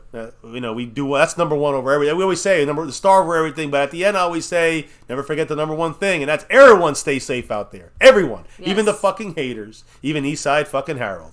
Everyone. So true. We truly do mean that. Mm-hmm. We'll fuck with you, but stay safe out there, guys, and that includes you, DCW. Oh, sorry, I'm cracking up. John Lindsay said, "Will Fuller, me, please." Oh, I really It's not even the receivers right now. It's the issue. I was gonna say it's Josh Ball. I can't even the offensive line is the backup to Tyron Smith is my big fucking fear, and it should be yours too. I'm going into this game, coming out of it, I think with the same feeling. I'm feeling pretty good about almost everyone on the team overall, every position, right? But I'm still looking at our O-line like we need a little more help, and I'm still looking at our kicking situation like when are we going to actually bring in our starter? Never. We're not going to have one. We're just going to go 4 plays this year. I know the answer. The second we brought him in, I knew what the answer was going to be. I know Maher's getting the job. I agree with you. Maher's setting up to be the guy just because they had him before. To do much. Why not have him again? But he was never under Bones, was he? He was under the previous administration. No, but he was under Jerry and Steve. They are, but that's the point. They have to sell the Maserati to Bones. Bones has to now believe, because before that, and we've said it, Bones is really great at special teams, but when it comes to the kicking spot, he's kind of missed every single time, right? He brought in Zerline, soar up, down, sideways. He was the guy. He was not the guy. There we go. Danucci, quick Double pass. Down on Zerline. On our own 5, quick pass, and down goes Turpin. He slipped and fell. Look at him. He's so pissed. Because he had that corner. He almost ran so fast he slipped on his own feet. Listen, I personally think Turpin's having, again, he's not hurt himself. Do you think anybody think Turpin looked bad today? I think Vasher missed the pass. I think Fehoko had 1 catch. Noah Brown, I didn't even see him fucking play today. So Turpin with the returns, and he had a couple plays on it. He had a jet sweep. It was a penalty on our guys, but he still handled it well. There's a run there by Malik Davis, another positive to me, number 34. Again, preseason and all, this guy deserves a better look. Do not forget Malik Davis, running back, who, again, I don't know if he's going to push Rico Dowdle off the team, but I think he's somebody to watch, so maybe they'll add on the team. Maybe, he pushes off? Maybe he pushes off Ryan Nall. fullback special teams guy, That's a but good Malik point. Davis he's more viable than Null. Sorry. Remember, Null can probably end up on the practice squad too. Yeah, but he was, we actually picked him up in free agency. He's a fullback, which we got Connor McGovern for that. And he's used more as a special teams guy. We got CJ fucking Goodwin already for that. Do we really need Ryan Nall? Is he that much? Is he that much more important? Malik Davis is more important. Exactly. Receivers are just not the problem at this moment. I agree. Right now, Not the bigger problem. I can't put on the receivers. Right We still now. got time for the receivers to be a problem. But the Joneses don't make a decision based on that now because the receivers are not the fault. It's the fucking left tackle. The majority is the left tackle, and the strain is putting on Tyler Smith, the rookie. Yeah, you gotta get Looks like someone's hurt. They're getting the tent ready to check someone's somebody hurt out. for the Broncos. I don't want to worry Cowboy Nation out there, Cowboy family. I'm sorry, yeah. But yeah, it's the Broncos sideline. But I will say, Malik Davis, another first down.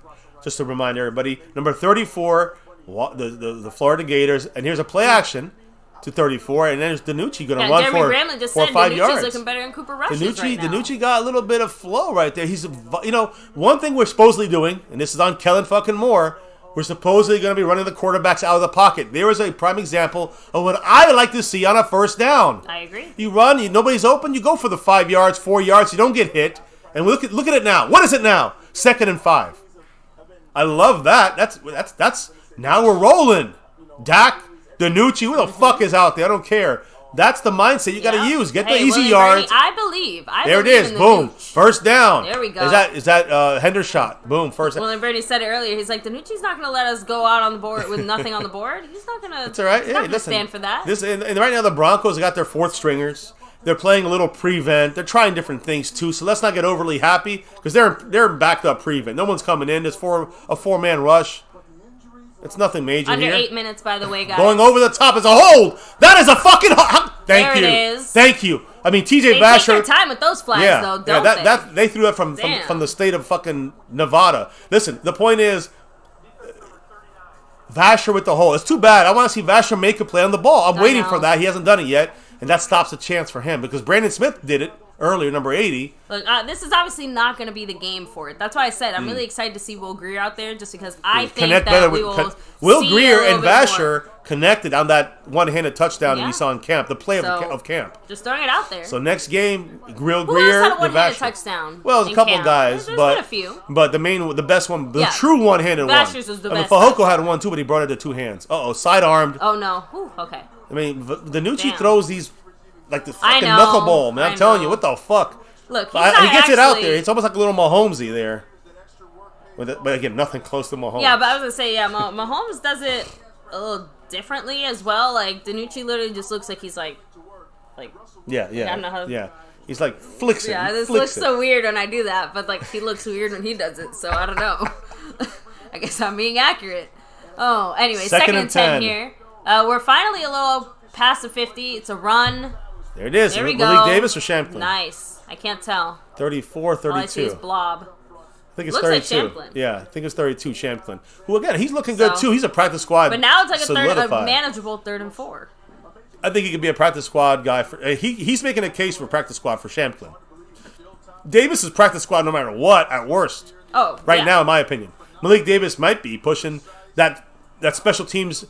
Pushing Ryan Nall off this team. He's hurt. He's out for another 2-3 weeks. Oh, there Turpin. we go. I mean, Turpin with the speed. Great block, by the way, by Brandon Smith, number 80, to hold his block long enough. But Turpin, that's a first down. Yep. Turpin's so quick. He's so fast. He's so good out there. I couldn't quite tell what the play was, though. By the time we saw him, he already had the ball. So I don't know if it was like a screen. Dump down. Quick screen. Just saying, because we've seen him on a few kind of like little reverse play looking things. Oh, God. Low pass, hit the ground. To who? To Davis? Yeah. Malik Davis? Yeah. Davis is 34, right? Yeah, 34. Davis.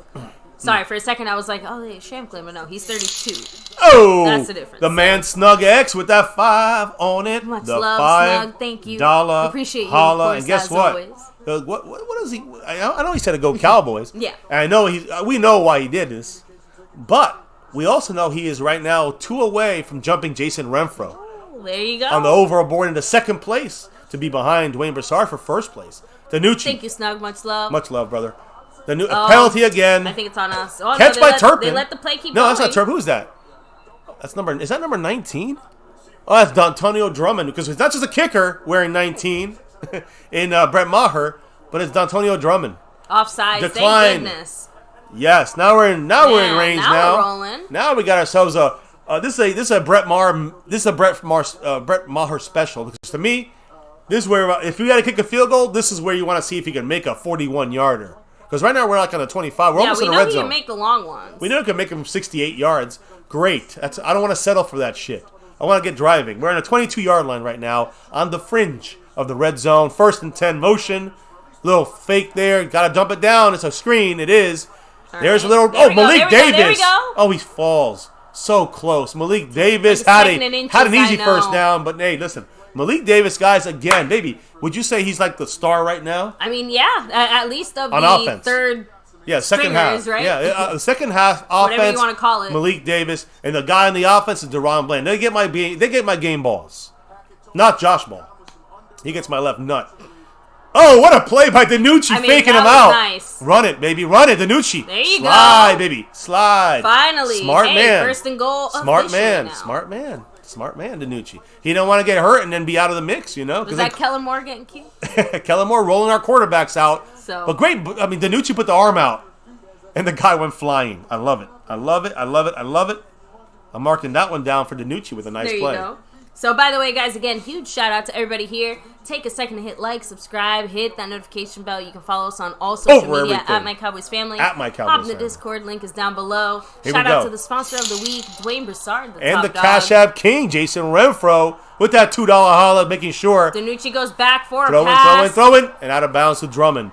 Jason Renfro, much love. You know what he's doing, right? Yep. He's trying to fight off Snug X here. With the $2 holler there. Yes. Go Cowboys. Always over everything. Perfect timing there. And hey, 2nd and goal, 5:04. Let's get it in the goddamn end zone, make it 17-7, and have some fun a little bit. Big Bruiser said, why am I getting mad? This is preseason. I know. Because it's the Dallas Cowboys. It's Anytime the star. we it's see still our a Cowboys love. on the field, exactly. I don't want to see a scrimmage and us look like shit. I don't want to see a preseason game and us look like shit. We never want to see anyone repping that jersey.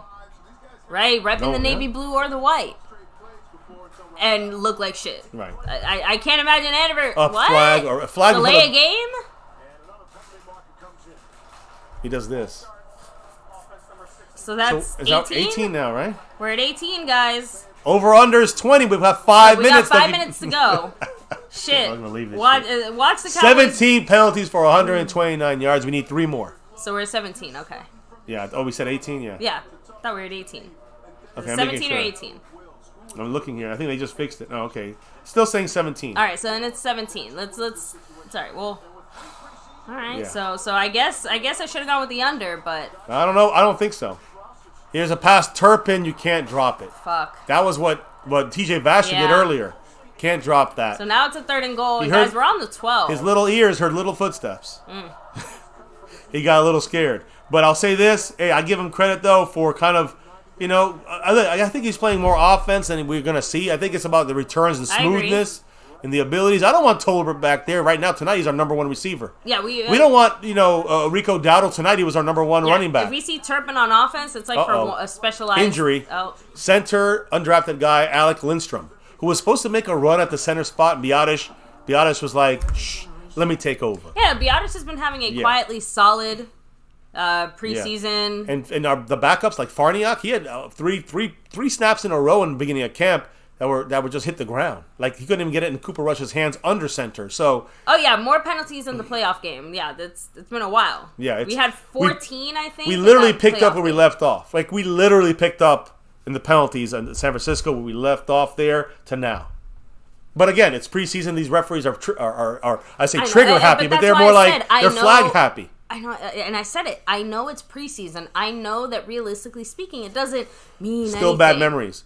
Still not something we ever want to see. And like I said, when you're going to have starters that are going to have penalties, we can't have backups having penalties too. So to me, I'm just like, it's we're just adding thing to me. Layers of bad discipline. And one of the few things that you can kind of call out on both sides of the ball, right? It's not just offensive players making these penalties; it's defensive players too. Yeah, so just but definitely more on offense. Offense is like nonstop. It feels like. We have the offensive line has a lot to do with that. But yeah, interference penalties is aggressiveness, and the sacks, the late hits on quarterback. That's 3 or 4 penalties that were because of aggressiveness on defense. 4 penalties out of like 7. Yeah, I can live with that. I can't live with 10 penalties because of stupidity on offense. That's the problem. And you know what the problem is now for Jason Renfro is that Snug X with that Snug 5 X said it on himself it. here. He said with a $5 holler, I can't let the OG Jason Renfro He's get the king. away. He's Get the off that king. easy. He's the king, but the takeover is real now. Snug X, second place on our overall board. Jason Renfro right there, dropping to 3rd. And Jason Renfro second on the Cash App because Snug X snuck it in there for first place for now on the streaming boards. Once again, much love. On all these boards, man. And then it goes the Brand Man with 69. Lucky numbers there, points on that board. Yep. And over here with that green, still got a little green. And of course, the back-to-back man, Dwayne Broussard, the three-peater. Dwayne Broussard, the OG top dog, sponsor of the week. Not 1, not 2, but 3 straight weeks, and he's going for 4. That's right. He's got a nice lead still over Snug X, who's in second place, and Jason Renfro right there. So it's a battle. We got tomorrow to crown some champions. Much love to all you guys. But now it's 3rd and goal. Danucci looking, rolling out, lowing left, touchdown. Is that Pender? Fehoko. And there you go. Fehoko needed to come up big Accidentally under the lights. Oh, well, he needed to come up big under the lights. He needed to come up big in game time. And he didn't drop the pass. He didn't run a bad route. He attacked the ball in the air. He caught it, brought it in. McCarthy looks so relieved. I think he just took a big fucking dump. That's what he looks like he just took. A big shit. But look, great catch in traffic, right? He did this in the practice. He never did this in a game last year. He couldn't even do it in practice. He's definitely grown up. And Simus, I give him all the credit. Simus says he called that. His second year, he got a little more footing now. Is that Brett Maher at the extra point? I think so. He almost missed that. You can see who the kicker is. You know it. If it's shanking it on a short one, it's Brett Maher. If it's a long one and it falls short, it's Liram Harulahu. Oh, my goodness. There's no winning. There's no winning here. And Will McClay literally said, we're not going to carry more than 2 kickers, as in not punter and kicker, but 2 actual kickers in the season. Well, we better fucking not. If we need both these guys, what are we doing? And not just that, the fact that we're wasting a roster spot. Thinking about it. That the Cowboys would consider wasting a roster spot on another kicker instead of spending like an extra $1 million. Like you get what I'm trying to say here? I do. Like I'm saying the score. How much money are you actually saving? Like what are you paying these guys in? Coupons? Like I don't know. We waited to pay Anthony Barr until he dropped to like $2 million and 3 max. The lunatic, by the way, in the house myself, he said finally a touchdown. I mean, it's about goddamn time. Jesus Christ. But again, it's not about the score. It's about the pride. This is about the pride, right? We all got to recognize this is about the pride, not about the score. But it's individual performances. And we see a lot of good. We see a lot of bad. I'm glad the Cowboys have pride. Like, can we talk about that? I'm glad that the Cowboys give enough of a fuck to, like, move down the field and score. Even though it's the 4th quarter against the 4th stringers. But all right. Zam DFW saying, penalties become a self-fulfilling prophecy. Simi is legit. I think he's ahead of Tolbert. I honestly, as of right now, I think, like you said, all these guys are neck and neck. It's not that one guy is over the other. It's that each one has something slightly different about them that they do. But they're all, like, as of right now, I think they're all more or less there. And I don't think until the last preseason game are we going to truly make a decision. But watch practices, right? Watch who, in the next game, watch who's the guy that gets the second team or third team reps as far as like some of these so guys. Let's look at that. Team reps even, so let's look at that. Dennis Houston had a good catch in this game, but he didn't play much. Noah but Brown. He was with the starters. Noah Brown didn't play at all. I didn't see him. And then you had, unless he just didn't get the ball thrown to him. Did he get like hurt or something? And then Tolbert was targeted 7-8 times. The reason why you're saying, Falco looks better, he has 2 catches, and Tolbert has 1 or 2 catches. But Tolbert was targeted 7 or 8 times, and the defense was playing him like he was a number 1 receiver. So they were doubling him a little bit and bracketing him. So even with that, I think Tolbert had a great day. He's smart. He gets out of coverage schemes and stuff. He's very smart. But Fehoko, he's showing that speed and size now under the lights. It's just one game, but he's on the right track. I feel like on the right track. Owe me a slight apology. So you know why we haven't seen Noah Brown? Why? he's getting the Tony Pollard treatment. CeeDee Lamb and Noah Brown are the only two receivers who are healthy and are not playing today. Why is he not playing then? Is he a starter? Because they're considering him a starter. So there you go. I just said he's getting the Pollard treatment. All right. So that means that you got CeeDee Lamb and Noah Brown, and then I think Tolbert's in there because he has to. So I think. Well, of course, again, the same reason Tolbert's that guys like two. Biadish or Terrence Steele played as well. You know, they had to because other guys weren't playing. But Tolbert's the number 2 is still the thing. I think he's a number 2, but a rookie. Oh. Nice tackle there by Tyler Coyle. Much love to Jeremy Brown. Thank you. The brand man with that 2 on it, going up to 71 on that. Stream boss above us there. That's a Matt Walesko, in case you're wondering. He said, I bet Dak will make him look good. Definitely. Listen, we're not going to look worse. That's for sure. We'll look a lot better with Tyron Smith and Zach Martin and, Dalton Schultz and Dak Prescott and Zeke and Tony Pollard. And yes, then you're going to have CeeDee Lamb, and you're going to eventually have, of course, Michael Gallup. Jerry said Tolbert needs the reps more. That's the reason why. That's exactly what I said. He's the rookie that needs reps. While Noah Brown is a third guy on this team right now. And you got Houston as the 4th, and Simi as the 5th, in my opinion. Simi the 5th guy there. So until Michael Gallup comes back, until James Washington comes back. Those 2 guys I'm not even including. As of right now, Noah Brown is the 3rd. Is ahead of Slightly ahead of Houston. Ahead of Houston. Ahead of Fehoko. And ahead of Vasher's at the bottom right now. And again, Vasher and Brandon Smith are fighting at the bottom. I fully admit that it's not even because Noah Brown is maybe necessarily playing better than these guys. It's because he's playing just as good as these guys, but his skill set is the one the Cowboys value most. That's it. It's special teams, and it's blocking with Noah Brown, and they know him. So that's why. But the upside is Fehoko. The upside are these other guys we're talking about. That's why I said this next week or 2 is going to be really important, because if one of these guys starts surpassing Noah Brown, we'll see. Then yes, you're right. They will earn that spot. But as of now, they haven't done enough to pass him. The first 4 to 6 weeks, we got to have somebody reliable in there. Until these guys get back from injury, we got burned. Please no. Great catch by number 17. They just catch everything. The hyphenated guy here. Yeah, I don't think we've seen. Is Vasher even out? Was Vasher even out there? He was out there last time, right? Vasher was out there. He got called. The guy grabbed his jersey, so it was a penalty on the defensive player. And Vasher missed a pass through his hands earlier. It was a little high, but he's supposed to make that play. He didn't make it. Turpin dropped the pass. But he's looking smooth out there on returns. Jesse R, by the way, yes, that was a Fehoko touchdown. Yes. William Birdie saying, in other words, you're going to need Dan Quinn and Parsons to pitch a couple of shutouts for us. So not shutouts. No way. Not with our offense. Listen, when you get our offensive guys back, they also get their defensive guys back. Keep that in mind. If our defense stays similar to how it was last year. Here comes a blitz from the safety. Is that Deron Bland? Number 30? I want to know who came in there. It's a Bronco channel. They don't give a shit. I know.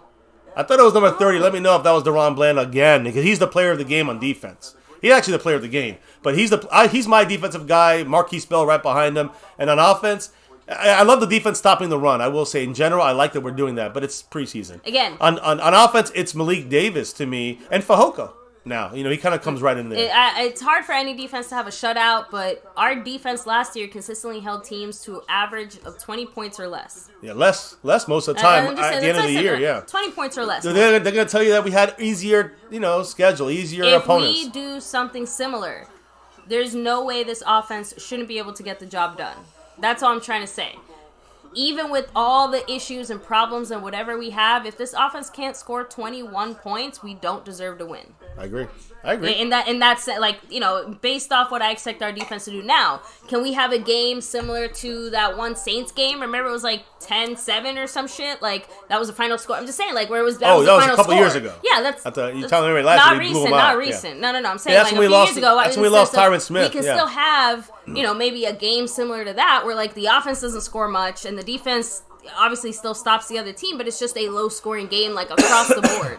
Obviously, that's a little bit different, but I'm relatively confident that our defense can do their job and our offense can match that well enough to win at least 11 games, optimistically 13. Like 11 to 13 games is our range. Let's hope. I'm looking at 11. Anything less than that, it's a real fucking disappointment. Oh, here we come. Anything Coming more inside, than some that, pressure. He throws it. It's a pick. Oh my God. Almost picked by Kyron Brown. He hurt his leg. He hurt his leg. Damn, that Jeremy was a Bramlett. double loss. Brown's been involved in a lot of plays. He is limping off the field. Yeah. Number 26, but number 2, Dollar Holla by Jeremy Bramlett. Puts it in the board, baby. What did the Bram man have to say? He said Mike looks pissed. You know, I think the lunatic has a point on why Mike McCarthy might be a little pissed. He said McCarthy needs to fire the refs. He had a training camp. How'd they miss all these penalties? Yeah, I know. They didn't teach this team well. So remember, it's not just any ref tonight, guys. It's the same ref that refed us in that 49ers game. The playoff game. Yeah. The one that we got 14 penalties that in. game, you know. The one that they love to hate us in. Here we go. Pressure coming again, going deep. He's got us burned, but he overthrew it. But yeah. Don't call it. That was incidental contact. Come on. But yeah, 4th and 6. We are absolutely having a sloppy game. Again, I have a feeling that a lot of the questions... Even for preseason, it's sloppy. That's what I'm saying. Like, I hope all the post-game questions are about that. Like, are the guys healthy? What happened out there? How the fuck do you get that many penalties? And what are you going to do about it? This is nonstop flags, but it's, that's why I said that. It sucks that even though it's preseason, we still have that narrative. It's the same narrative. It's the same thing we were saying during the 49ers game. It's the same shit we were saying, heck, go back 2-3 years, and go back another 2-3 years, and heck, go back another...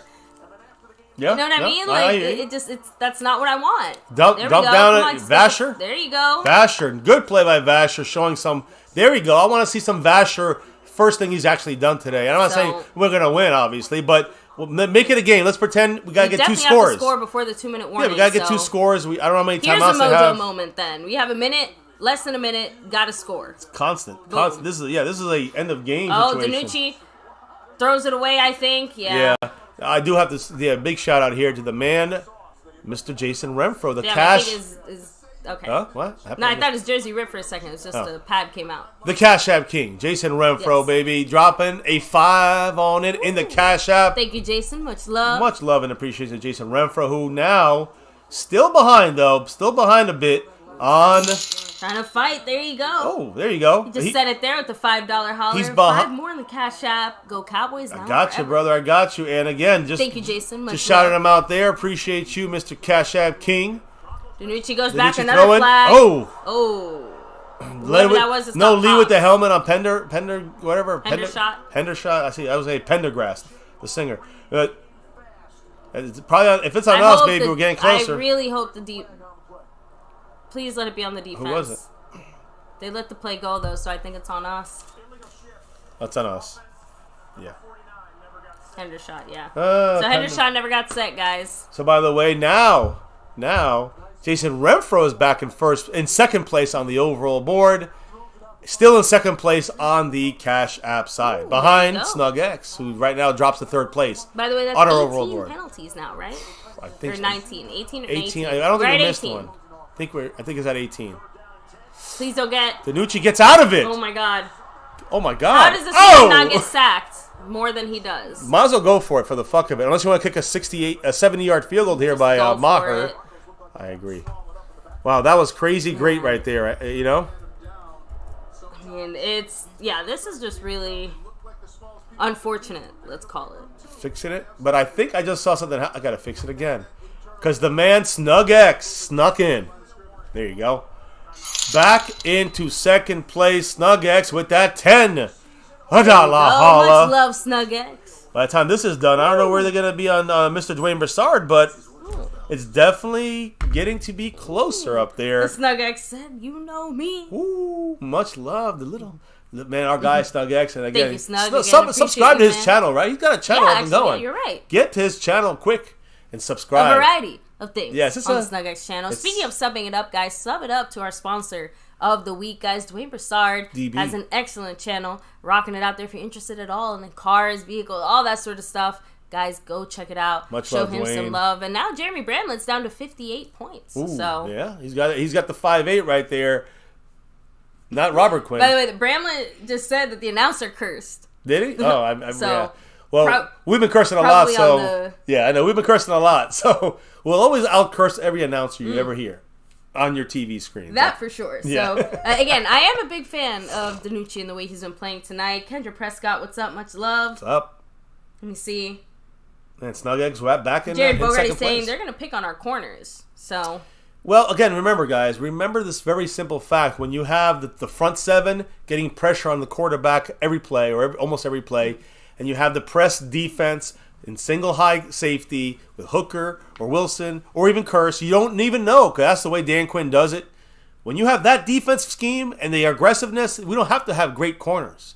All you need is good corners. And guess what? Dan Quinn has made a Trayvon Diggs. He's the number one corner analytically in press coverage. That's what we do the most. So we're going to have it's not only because of Trayvon Diggs.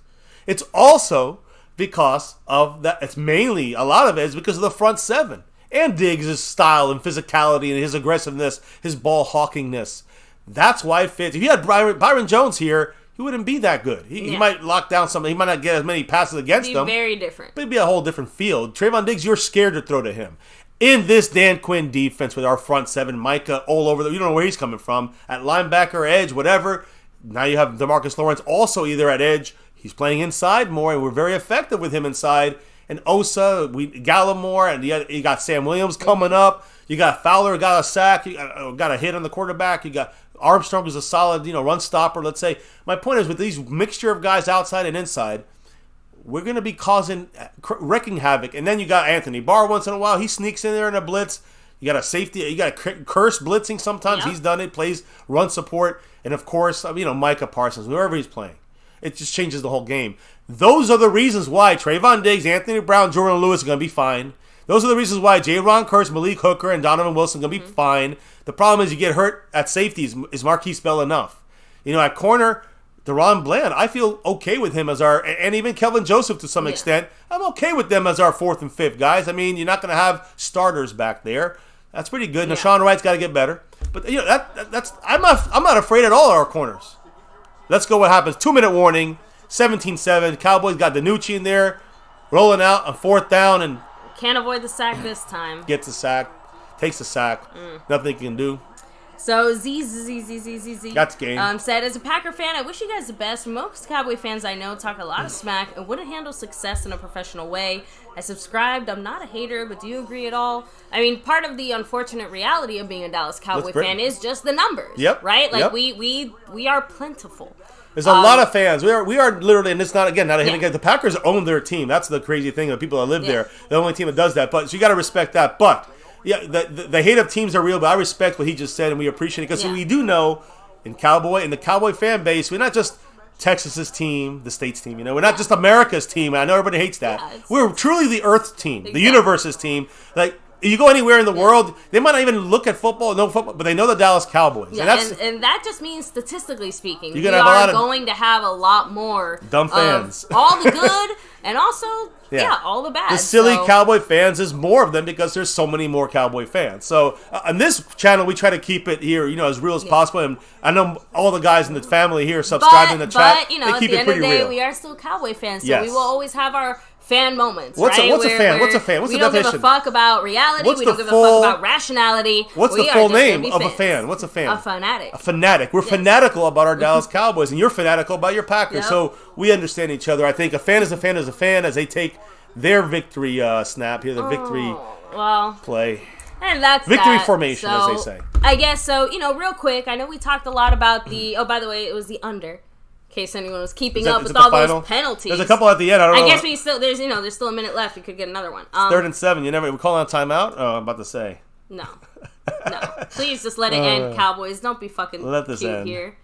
By the way, I didn't even realize we used like 2 timeouts. I wasn't we have one left. I wasn't keeping up. I wasn't keeping track. I'm not. Cowboys might do it to get another rep.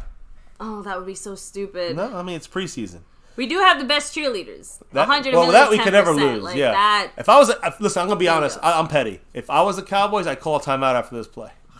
I would do it to give my team practice. No. Practice. No. Call timeout. Undisciplined ass. No. You don't even deserve the extra play. No. Give me a punt return. No. I want to see a punt return by Turpin. I know he get hurt. No. But I want to see it. Let's go. Look, I know that. I guess they've seen enough. I know they're grown men, but this is the type of shit that makes me want to make everybody run laps. Like, I want to run a lap because you know what I mean? It's dirty. Feels dirty. Gross. 17 penalties for 129 yards. They had 8 for 64. It's preseason. At the end of the day, you know what I want to hear? The only thing I want to hear? No. No injuries, as far as I can tell. Only one guy. Of 26. Yeah, Kyron Brown. There you go. Thank you. He's the only guy cornerback. He actually had a decent game today. But outside of Kyron Brown, knock on wood, it seems like everyone did all right. We even saw Ridgeway out there for like one play. We know that Tyron Smith, we haven't heard anything. Means he's healthy. We haven't heard anything about Tyron Smith. That means Tyron Smith's probably good. Yeah. And of course, Ian Bunting, he's probably the worst off. He had the neck brace. Yeah, we can also expect, like we said, Will Grier was like on the bubble of maybe playing. The Cowboys basically just said, no, let's not even try it. We'll just play him next week. The Charger game, you'll see some Will Grier. Will Grier, Yeah, challenging. And DiNucci not bad, but again, this is DiNucci playing the fourth stringers. It is not time to panic, guys. Again, this just confirms what we kind of already knew, which is we definitely still need some help at offensive line, right? And the Cowboys, it would behoove them to do something about the kicking situation that is not Brett Maher or Hairulahu. That's it. That's it. I'm not an expert. How about that as a start? I'm not a professional. That's not going to answer all the questions, but how about that for a start? Yeah. Fix the kicking and fix the backup tackle, left tackle. We got to do something. So, and like we said, the elephant in the room, yes, the penalties. Like, I don't care what the reason is. But here's the thing. If we're gonna look I just need a solution. I agree with you. If we're going to look at penalties, we got to look at run stop as a positive. The run stop in this game was very good for the Cowboys. I know, but I hate to say it. I'm going to steal a line from my boss. I do not want you to come with me come to me with problems. I need you to come to me with solutions. Yes, like 100%. That's it. If you're bringing me a problem, you better bring me the solution with it. That was funny. I'm sorry. I agree 100%. No, it's just a little side note. Sorry, guys. I know we're talking serious football here, but we are just. But the signing of the jerseys at the end. So Russell Wilson signed the jersey, wrote a whole thing on there, and I think Trayvon Diggs was waiting for it. So Trayvon Diggs and him were switching jerseys, but so was Micah. And Russell Wilson turned around and grabbed. Someone handed him another number 3 jersey, and he started signing that one for Micah. So Micah's getting one from Russell Wilson, and so is Trayvon Diggs. The funny thing is that Russell Wilson respects these guys enough. I know they're only allowed to do that with certain jerseys at certain times a year. Like, they only can do it like twice a year. You can change jerseys. I know this is preseason, so probably here's your chance to get those jerseys out. But I love the fact that there's respect, of course, between Micah and Trayvon Diggs to Russell Wilson. Micah and Trayvon grew up watching Russell Wilson. But Russell Wilson respects them too. I'm telling you. I mean, they're doing things. There's a reason they're doing things very respectfully out there. He don't want to get picked or hit by Trayvon Diggs with the pick and Micah Parsons with the hit. Yeah. So he knows the deal is real. And I agree. I agree with every single person in the chat saying there is no excuse for nearly 20 penalties during a preseason game. There were several again. I know Twitter, social media, whatever you want to say, like, it was only part of the equation, but I mean, we're not all crazy here. Like, even professional people we would consider in the professional spheres here are saying, hey, like, this is unprecedented, even for a preseason game, even for the Cowboys. Listen, there was aggressive plays that caused penalties. There was a couple of bullshit play calls. We just know that happened. I'm sure the Broncos probably complained the same, but we had at least 3 or 4 bullshit calls against us. And so it's more like 12 penalties in reality. But in the real games, they're going to call it like this. I mean, hopefully they're better. I think we also have to say, yes, it's sloppy.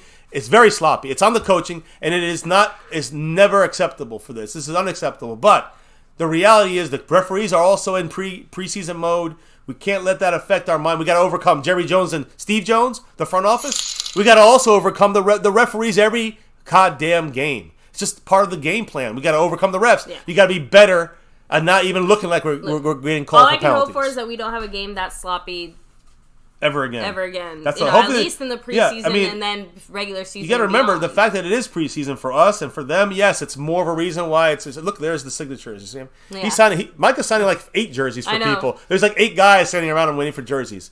But thank you, Dan. Much love. He's coming through with that $5 holler, and he said, if we have this many penalties against Tampa Bay, we're going to get murdered. For sure. But we're going to have starters. And we're going to have, hopefully, refereeing crew that's not this group.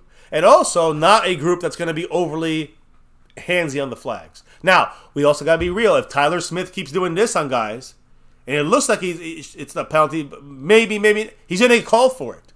You got to fix that shit. He did that today a couple of times. Yes. Why? He didn't have Tyron Smith next to him. We had Josh fucking Ball. Tyler Smith's not the problem, even with his 3 penalties. The problem is Josh Ball straining a young Tyler Smith because of those 3 penalties and helping cause those penalties. So Tyler Smith got to fix his shit, but it's also about, let's see what happens with Tyron Smith is there and Zach Martin is there. and you got all these guys playing. I think we'll see, of course, Dak, Zeke, Pollard, CeeDee Lamb. I'm not talking about Gallup because that's going to be weeks away, so I'm not worried about it. But think about all these guys, no matter what. Dalton Schultz. I mean, that's our number 1 target in a way, our number 2 target behind CD. Yeah. This is going to make a difference. Even though we're going to play better defensive players, we're going to be much better on offense. Don't fret yet. It's not panic time. And Snug X, boom. Throwing up the X. Snug X coming through with a $5 holler, and he said, shout out to Dan. Yes, thank you, Dan. Thank you, Snug X. Thank you to everybody. Like you said, who's dropped the love tonight so far? Real quick, guys, as we wrap up this stream. Yes, it's time to wrap it up. We gotta usually we're like to the family time. Usually this is 12 o'clock our side. Usually we're like we're getting ready for our streams. Kicking off our streams now. But I'm glad you guys were able to rock with us 150 plus almost the whole night. Seriously, guys. Can't say enough how much we appreciate everybody watching. Humble. But again, we don't just do these game day live streams. We are going to be live again tomorrow. Yeah, and what's for tomorrow? Our regular daily live Tomorrow's stream. a special day too. We do the final shout outs here in the chat. But again, thank you to the sponsor of the week, Dwayne Broussard, the top dog. He's repping that 3P, trying to go for a 4. He's the leader right now on the overall. Even we talk about almost everybody else here with Jerry Bramlett over here as with 48 Jake Ferguson points on the stream boss. He's hitting that little red zone. But much love to the man, Jeremy Bramlett, the Bram man. Appreciate you. But, he's kind of taking that side over of things. Dwayne Broussard's been kind of chilling in the background. But he's got a nice lead on the overall board with guys like Snug X, who's made a big run, getting a lot closer. And Jason Renfro right there behind him in a great battle. Tomorrow we're going to conclude that and see who wins on that side of things.